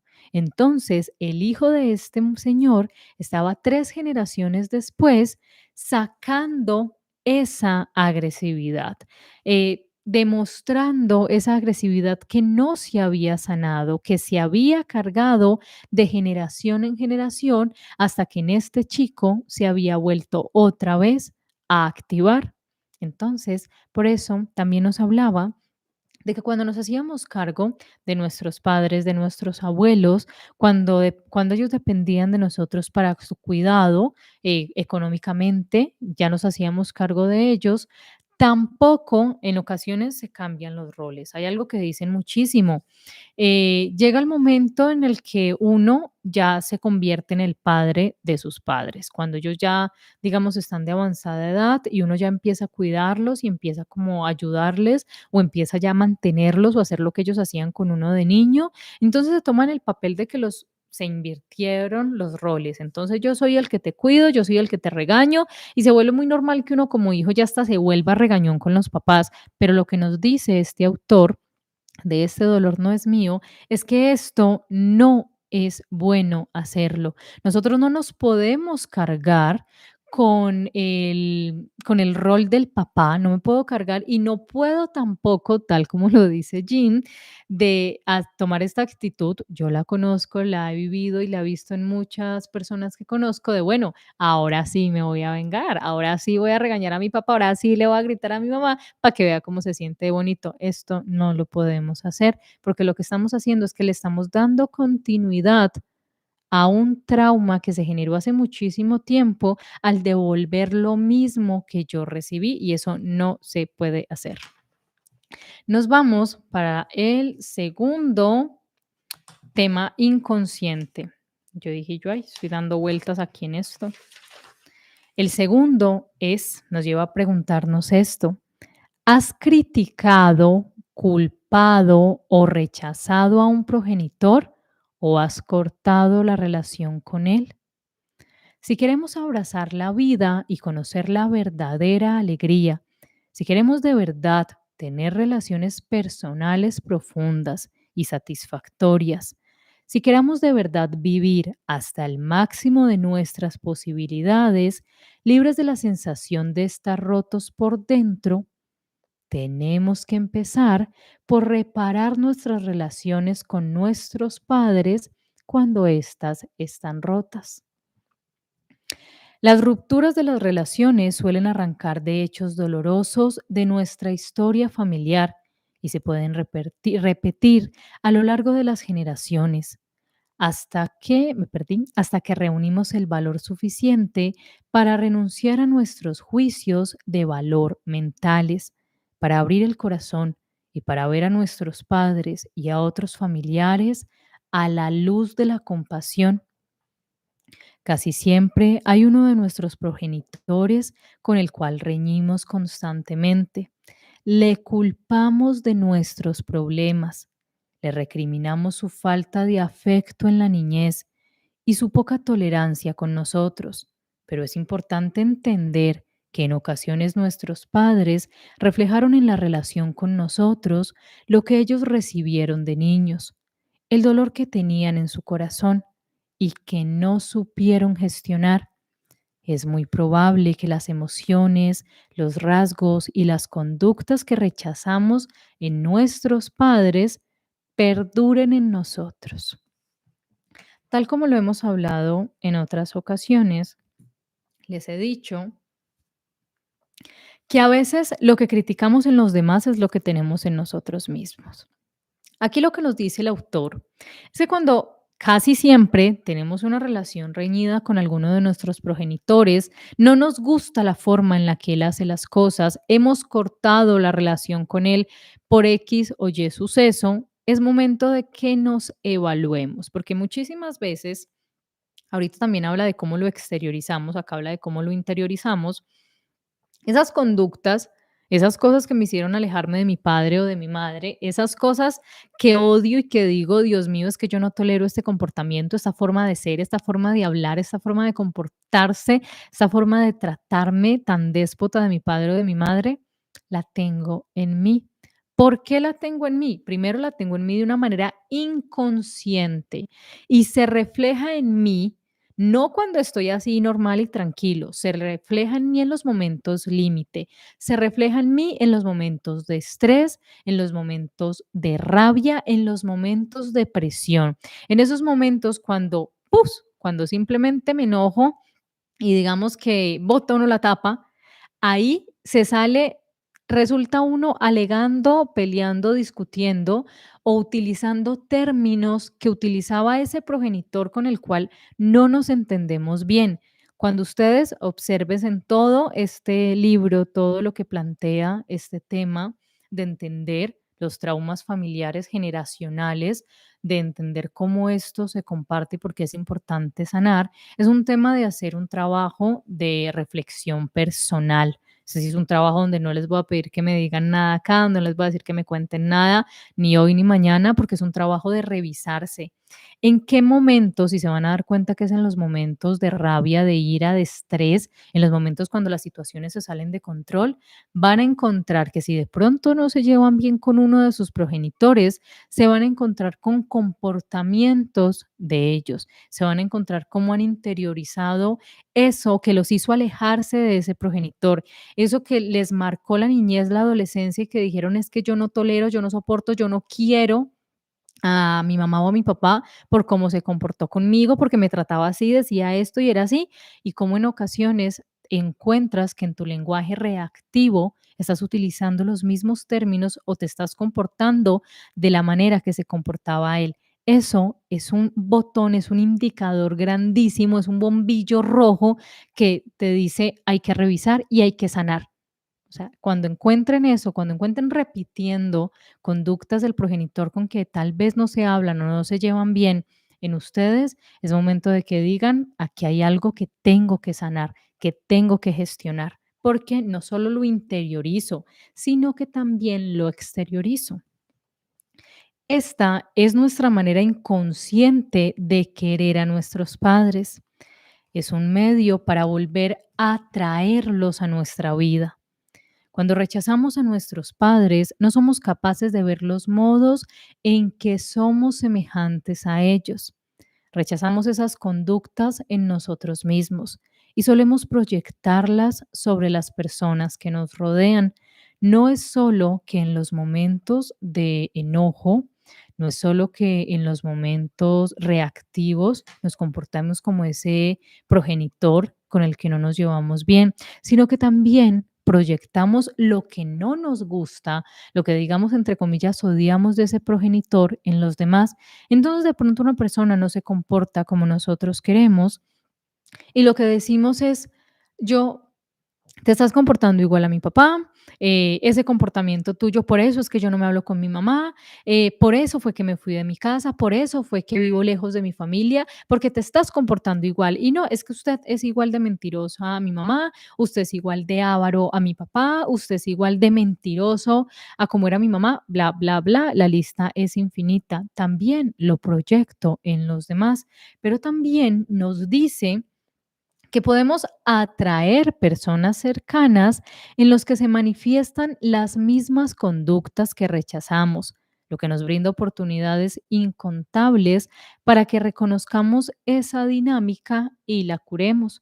Muchísimas veces uno dice, bueno, me encuentro, no me hablo con mi mamá porque mi mamá es una persona que no sabe hablar, que no me sabe tratar, que siempre me maltrató, y todas las personas que me encuentro me hablan así, me tratan así. Bueno, a veces atraemos eso para poderlo entender. Es una forma de la vida de decirnos, mire, lo que les digo, el bombillito rojo, la forma de la vida pegarnos en la cabeza y decirnos, hay algo que sanar, hay algo pendiente, preste atención a eso, que cuando se repiten comportamientos en las personas que tenemos cerca, eso ya no son casualidades, esos son patrones. Y los patrones hay que entenderlos para sanarlos, para curarlos y para sacarlos de nuestra vida. Yo no sé qué iba a decir ahí. La tarea de curar nuestras relaciones con nuestros padres suele empezar por una imagen interior. Para sanar la relación con tus padres, es importante que no esperes que tus padres sean distintos de lo que son. Sanar la relación con nuestros padres no es esperar que ellos se comporten, que hagan un cambio mágico, que el hecho de sanar va a ser una varita mágica que los va a volver unos padres amorosos, queridos y comprensivos. No, es aprender a amarlos, a quererlos y a aceptarlos así como son. El cambio se producirá en ti. Puede que la dinámica de la relación siga siendo la misma, pero tu perspectiva será distinta. Ahora les voy a compartir, cuando hablamos de curar la relación con nuestros padres, les voy a compartir un ejercicio de visualización para sanar la relación con la madre. Este ejercicio, permítanme que es que lo tengo aquí, este no lo escribí, sino que está acá en el libro.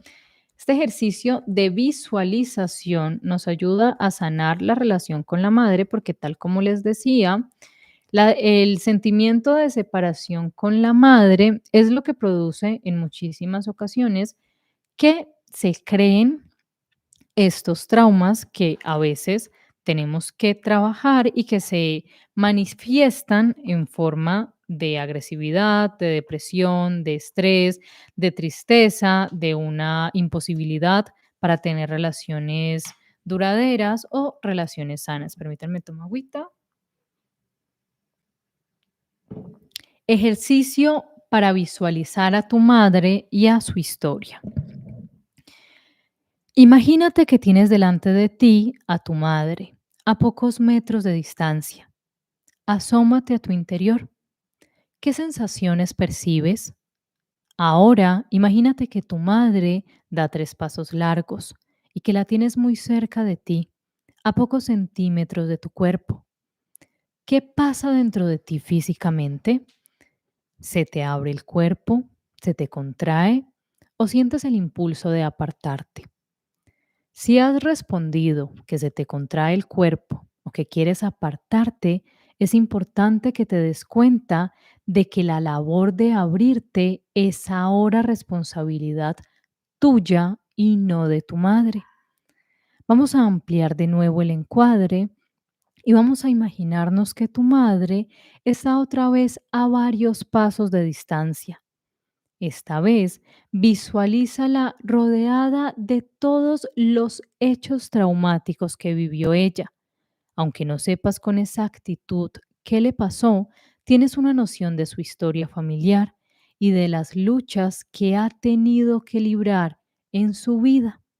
Dedica unos momentos a sentir con sinceridad cómo debió sentirse ella al atravesar por todos esos sucesos que la marcaron. Cierra los ojos. Evoca todos los relatos de la historia familiar de tu madre y trae a tu mente todas las tragedias que conozcas. Visualiza a tu madre cuando era una mujer joven o de niña, o incluso recién nacida, tensa ante los golpes de las pérdidas, intentando protegerse de los embates del dolor. ¿Qué sientes en tu cuerpo mientras tú percibes lo que pudo sentir ella? ¿Qué sensaciones tienes y en qué parte del cuerpo te aparecen? ¿Eres capaz de sentir o de imaginar cómo debió de sentirse ella? ¿Te conmueve todo esto? ¿Sientes solidaridad con ella? Dile en tu corazón, mamá, lo entiendo. Aunque no lo entiendas del todo, repítelo. Mamá, lo entiendo.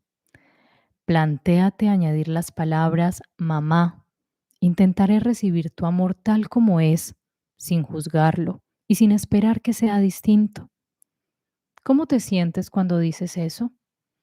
¿Qué sucede en tu cuerpo cuando le dices eso a tu madre? ¿Hay alguna parte del cuerpo que se te suelte, que se te abra o que sientas más suave? Esta visualización es una visualización preciosa. Ahorita la leí y me lloriqué un ratico, acá me quebró la voz. Es muy bonita. Como les decía, la importancia de colocarse en los zapatos de la persona que de pronto originó nuestro trauma. No verla como la hemos visto como el malvado en ocasiones. Decimos eso, en ocasiones culpamos a nuestros padres y decimos, mi padre, mi madre es el malvado, es el culpable, pero en realidad ellos también tienen una historia de dolor, de sufrimiento, una historia en la que los llevó a ser como son y que es importante conocerla para nosotros, que somos quienes estamos sanando, podamos cortar ese lazo. Ahora nos vamos con el tercer indicador. Permítanme que tome agüita. Vamos a hablar de esta. Ahorita se viene otra visualización, lo más de bonita. Tercero, ¿has tenido una interrupción temprana del vínculo con tu madre?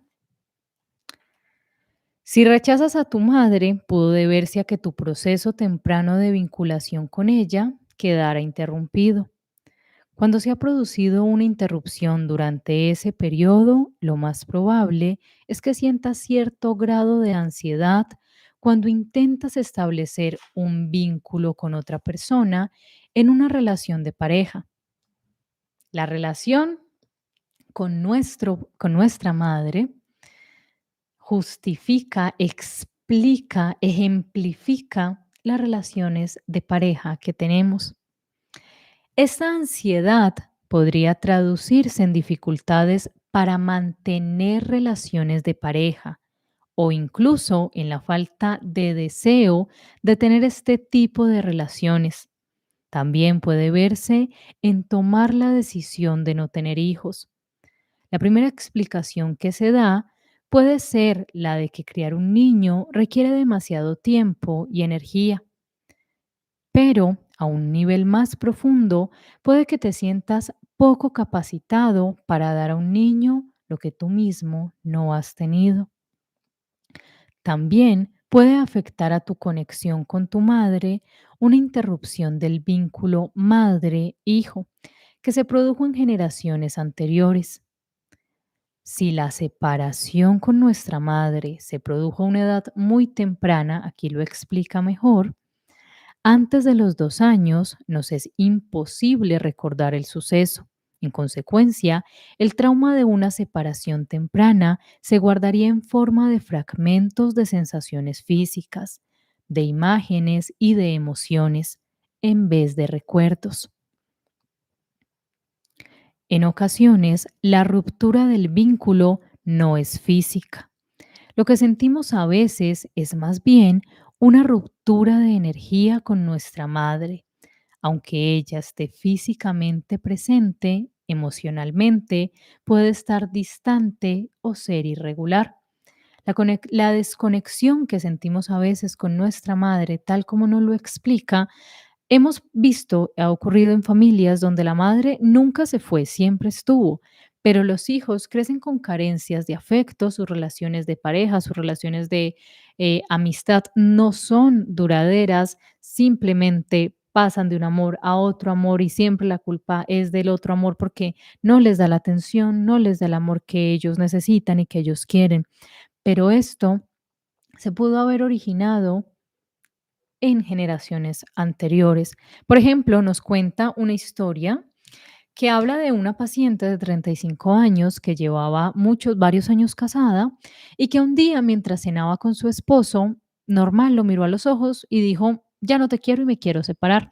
No había ocurrido absolutamente nada, no había una pelea, no había un desgaste, no había nada, simplemente mientras cenaban, ella dijo, me quiero separar, inició los trámites del divorcio. Como a ella misma le pareció que era una decisión que no tenía fundamento, decidió ir a un terapeuta como para entender qué pasaba. Hablando, no encontraban dentro de la relación que pudo generar este desgaste. Obviamente, a veces sabemos que las mujeres, generalmente las mujeres lo que hacemos es que, claro, vivimos el duelo de la separación dentro de la relación. Por eso en ocasiones cuando una relación larga se termina, las mujeres lo tomamos con mucha más calma porque dentro de la relación poco a poco nos íbamos despidiendo. Pero este no era el caso de la paciente. Su esposo era buen padre, era un hombre comprensivo, un hombre que la quería, un hombre que la cuidaba. Entonces ella quería entender qué había ocurrido. Hablando con el terapeuta, encontraron que había un suceso traumático que le había ocurrido a su abuela. Cuando su abuela tenía 35 años, había quedado viuda porque su esposo había muerto, creo que si no estoy mal, era como un accidente en el mar. Entonces, de una forma, ese dolor de su abuela, ese trauma que no se había sanado en su abuela, se había manifestado en ella. Ese abandono, esa sensación de soledad, ese desprendimiento de mi pareja porque me abandonó, porque me dejó sola con mi dolor y porque aprendí a vivir con él, ahora estaba manifestándose 2 generaciones después en ella. Entenderlo le ayudó a seguir yendo a terapia, a continuar con su matrimonio y a sanar ese trauma generacional. Ahora les voy a compartir unas preguntas que nos comparte el autor para buscar la interrupción del vínculo, para buscar cuándo se pudo haber generado esa interrupción del vínculo con nuestra madre. Permítanme un segundito, que como les digo, tengo el libro digital aquí abierto. Entonces, 95.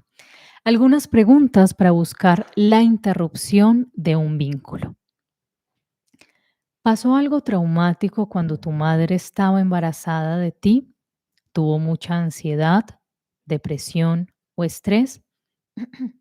¿Tuvieron dificultades tus padres en su relación de pareja durante el embarazo? ¿Naciste con un parto difícil? ¿Naciste prematuro?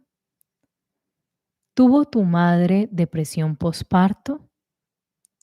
¿Te separaron de tu madre poco después de nacer? ¿Te dieron en adopción? ¿Tuviste un trauma o una separación de tu madre durante tus primeros 3 años de vida? ¿Estuvo tu madre ingresada en un hospital o lo estuviste tú y tuviste que estar separados? Puede ser que tuvieses que estar en una incubadora o que te operaran de amígdalas o alguna otra cosa, o que tu madre tuviera que operarse o sufriera complicaciones en un embarazo, etcétera. ¿Sufrió tu madre un trauma o agitaciones emocionales durante tus 3 primeros años de vida? ¿Perdió tu madre un hijo que esperaba o ya nacido antes de que nacieras tú? ¿Tuvo que lidiar su atención tu madre a un trauma relacionado con alguno de tus hermanos, un aborto, un hijo nacido muerto, una muerte posterior, una emergencia de salud, etcétera? Estas son las preguntas que nos ayudan a encontrar de pronto dónde se originó la interrupción del vínculo con nuestra madre. Si hemos sufrido una ruptura temprana del vínculo con nuestra madre, quizás tengamos que recopilar algunas pistas que se desprenden de la historia de ella, así como de la nuestra propia. Tenemos que volver la vista atrás y preguntarnos, ¿pasó mi madre algo traumático que le afectó la capacidad de estar atenta conmigo? ¿Estaba presente o estaba preocupada con otras cosas? ¿Había alguna desconexión en el modo en que me tocaba, en que me miraba, en el tono de su voz cuando me hablaba? ¿Tengo dificultades para estrechar vínculos en mis relaciones de pareja? ¿Me cierro o me retiro o me distancio por estar encerrado en mí mismo? Cuando somos muy pequeños, vemos en nuestra madre a todo nuestro mundo. Si se nos separa de ella, lo sentimos como una separación del mundo. Una separación temprana puede generar vivencias de vacío y de desencuentro, sentimientos de desesperación y de desconsuelo, la creencia de que hay algo muy malo en nosotros o en la vida en general. Como somos demasiado pequeños para procesar el trauma, tenemos sentimientos, creencias y sensaciones corporales que perviven en nuestro interior sin estar asociados al relato que las conecta en el pasado. Son estas experiencias las que nos infunden las muchas heridas, desilusiones y desencuentros que nos encontramos a lo largo de la vida.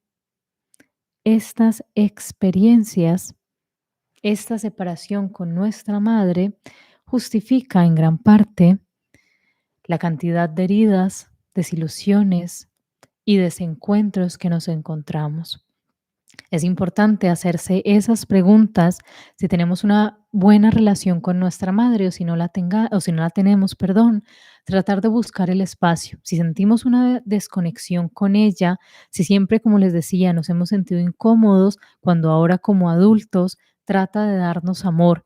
Si de pronto no sabemos que, simplemente sabemos que nuestra madre tuvo un embarazo complicado o que nuestro parto fue algo muy difícil y que ella sufrió a causa de eso o que estuvimos separados de ella mientras nos recuperábamos, pues tal vez esa sensación de que nuestra madre nos toque, esté cerca de nosotros y nos abrace y nos diga palabras bonitas y nosotros como adultos simplemente no las creamos o digamos que no sentimos que ella lo haga de corazón, puede ser que creamos una desconexión con ella siendo muy pequeños, que como pequeñitos sentimos que simplemente nos había abandonado y como adultos no lo entendimos y ahora lo estamos manifestando.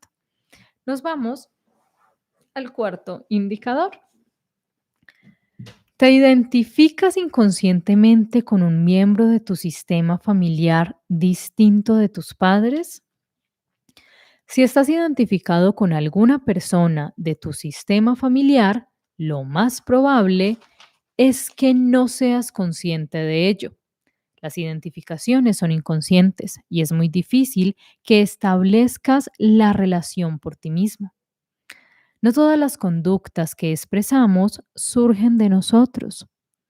Es fácil que pertenezcan a miembros de nuestras familias que nos precedieron.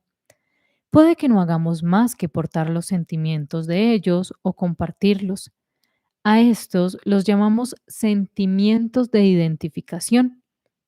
Aquí les voy a compartir unas preguntas que nos da el autor para, si de pronto nos sentimos identificados, digamos, a mi abuelo le gustaban muchísimo los carros y a mí me apasionan los carros. Me cuentan que el papá de mi abuela o el papá del abuelo de mi abuela era un excelente cocinero y ahora yo me identifico con él porque a mí me encanta cocinar como le gustaba a él. O de pronto soy una persona muy agresiva, una persona que no sabe tratar a los demás, una persona que simplemente es reactiva ante cualquier ofensa, que se ofende por todo, que se enoja por todo, y me dicen, sí, es que así era su abuela. Y yo digo, sí, yo soy así porque mi abuela era así, me estoy identificando con ella.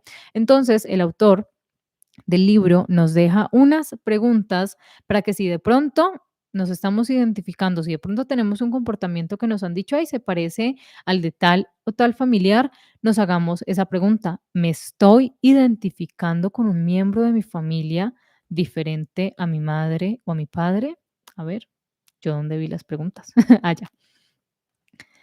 Puedes estar sintiendo, comportándote o sufriendo como una persona de tu familia anterior a ti, o purgando sus culpas o portando su dolor. ¿Tienes síntomas, sentimientos o conductas difíciles de explicar en el contexto de tu experiencia vital?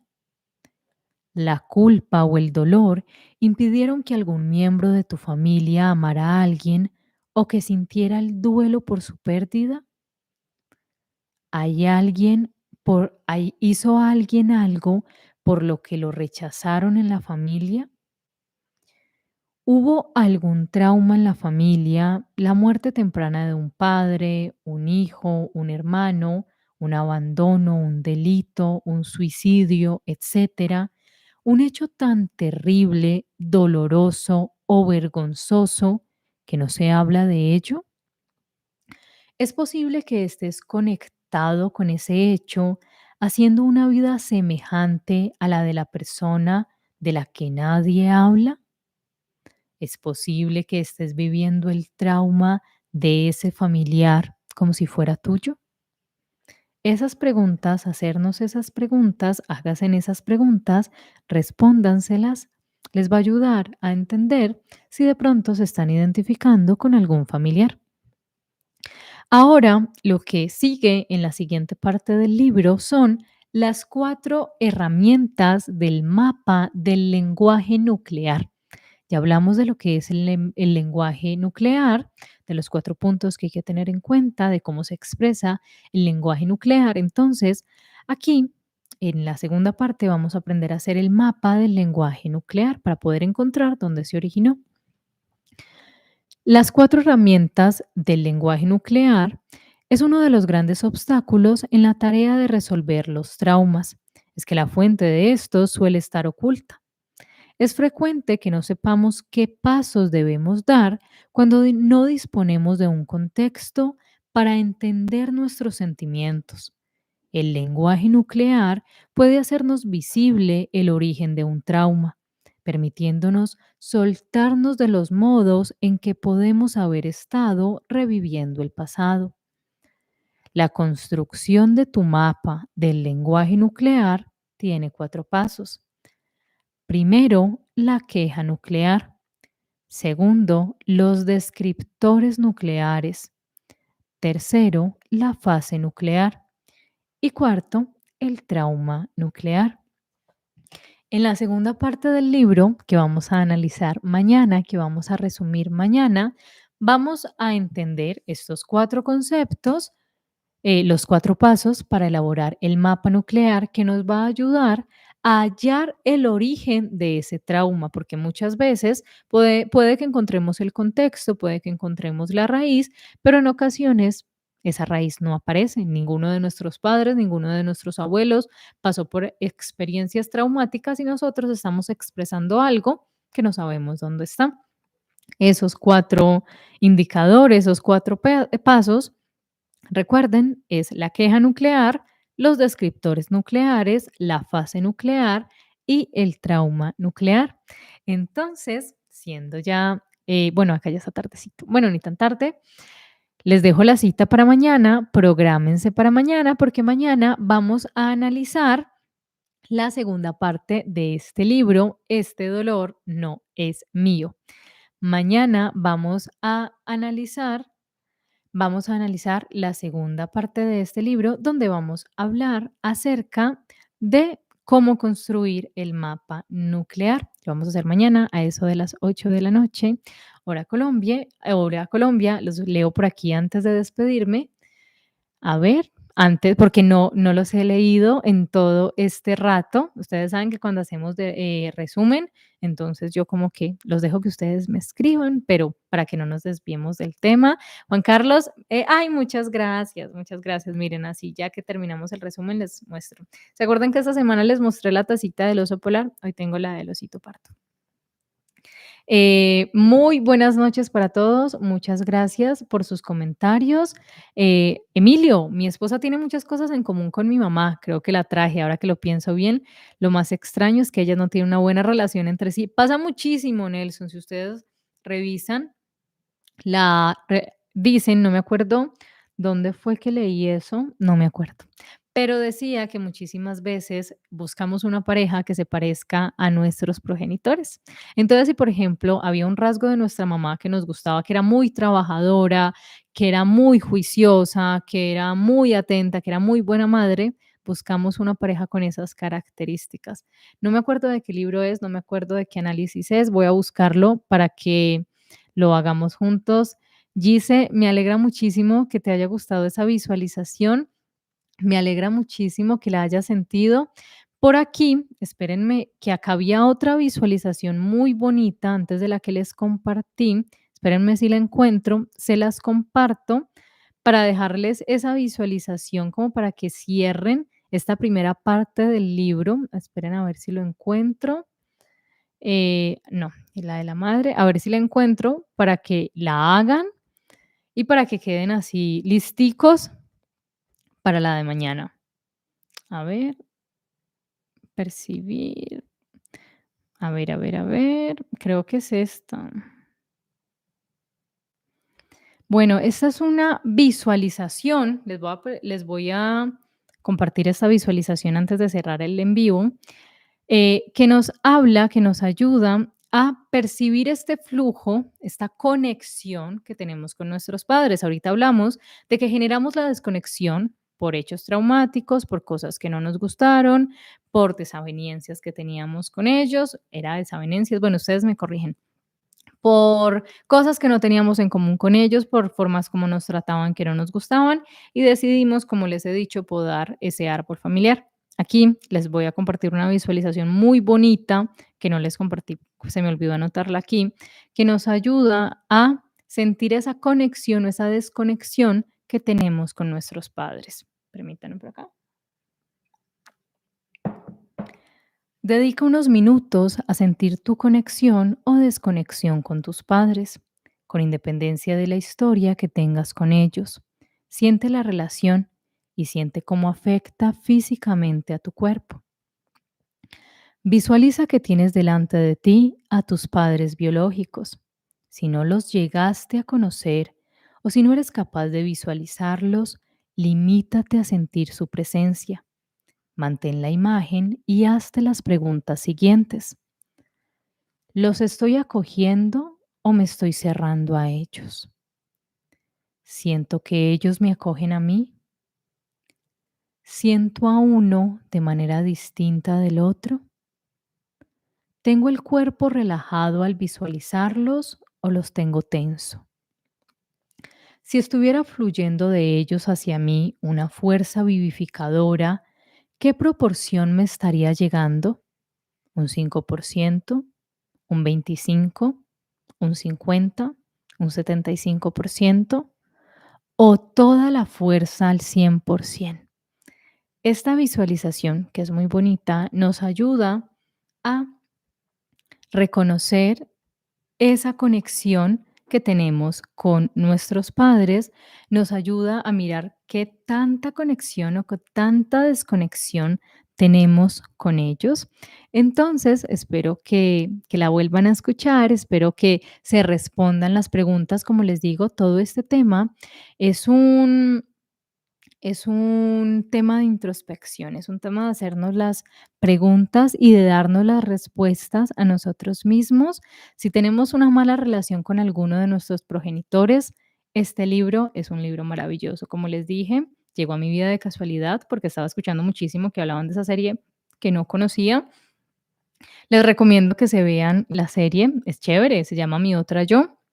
Les recomiendo que si quieren leerse el libro, les recomiendo que adquieran el libro que se llama Este dolor no es mío.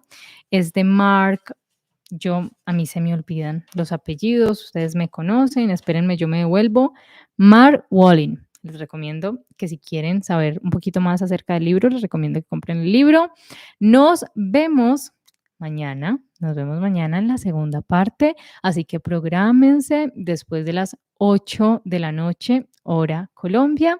Vamos a hacer la segunda parte, aprender a hacer el mapa nuclear, aprender a encontrar la relación con ese trauma, aprender a encontrar esa conexión que de pronto con las preguntas y la primera parte que analizamos hoy no la encontramos. Entonces, prográmense para que mañana, también en la segunda parte del libro, antes de que se me olvide, hay muchísimos ejercicios de visualización muy, muy bonitos.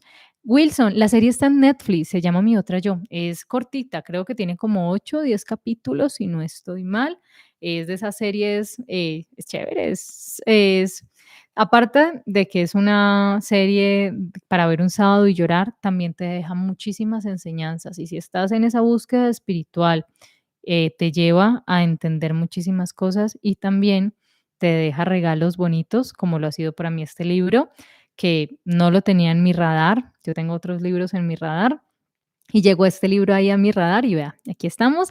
Entonces, no siendo más, muchísimas gracias a todos por tomarse el tiempo de ver. Recuerden, los que no están suscritos, suscríbanse, activen la campanita de notificaciones para que les notifique cuando estoy en directo. Comparto audiolibros, también comparto muchísimos resúmenes. Estos días voy a estar muy juiciosa compartiéndoles resumen. Se viene otro resumen después de que terminemos esto de un libro que ustedes me han recomendado muchísimo, que me han dicho muchísimo que lo lea y no lo puedo leer porque ustedes saben que por derechos de autor pues es algo que no puedo compartir, pero que les va a gustar el resumen que vamos a hacer esta semana de otro libro. No les voy a decir, ustedes saben que yo aparezco por aquí de la nada con libros.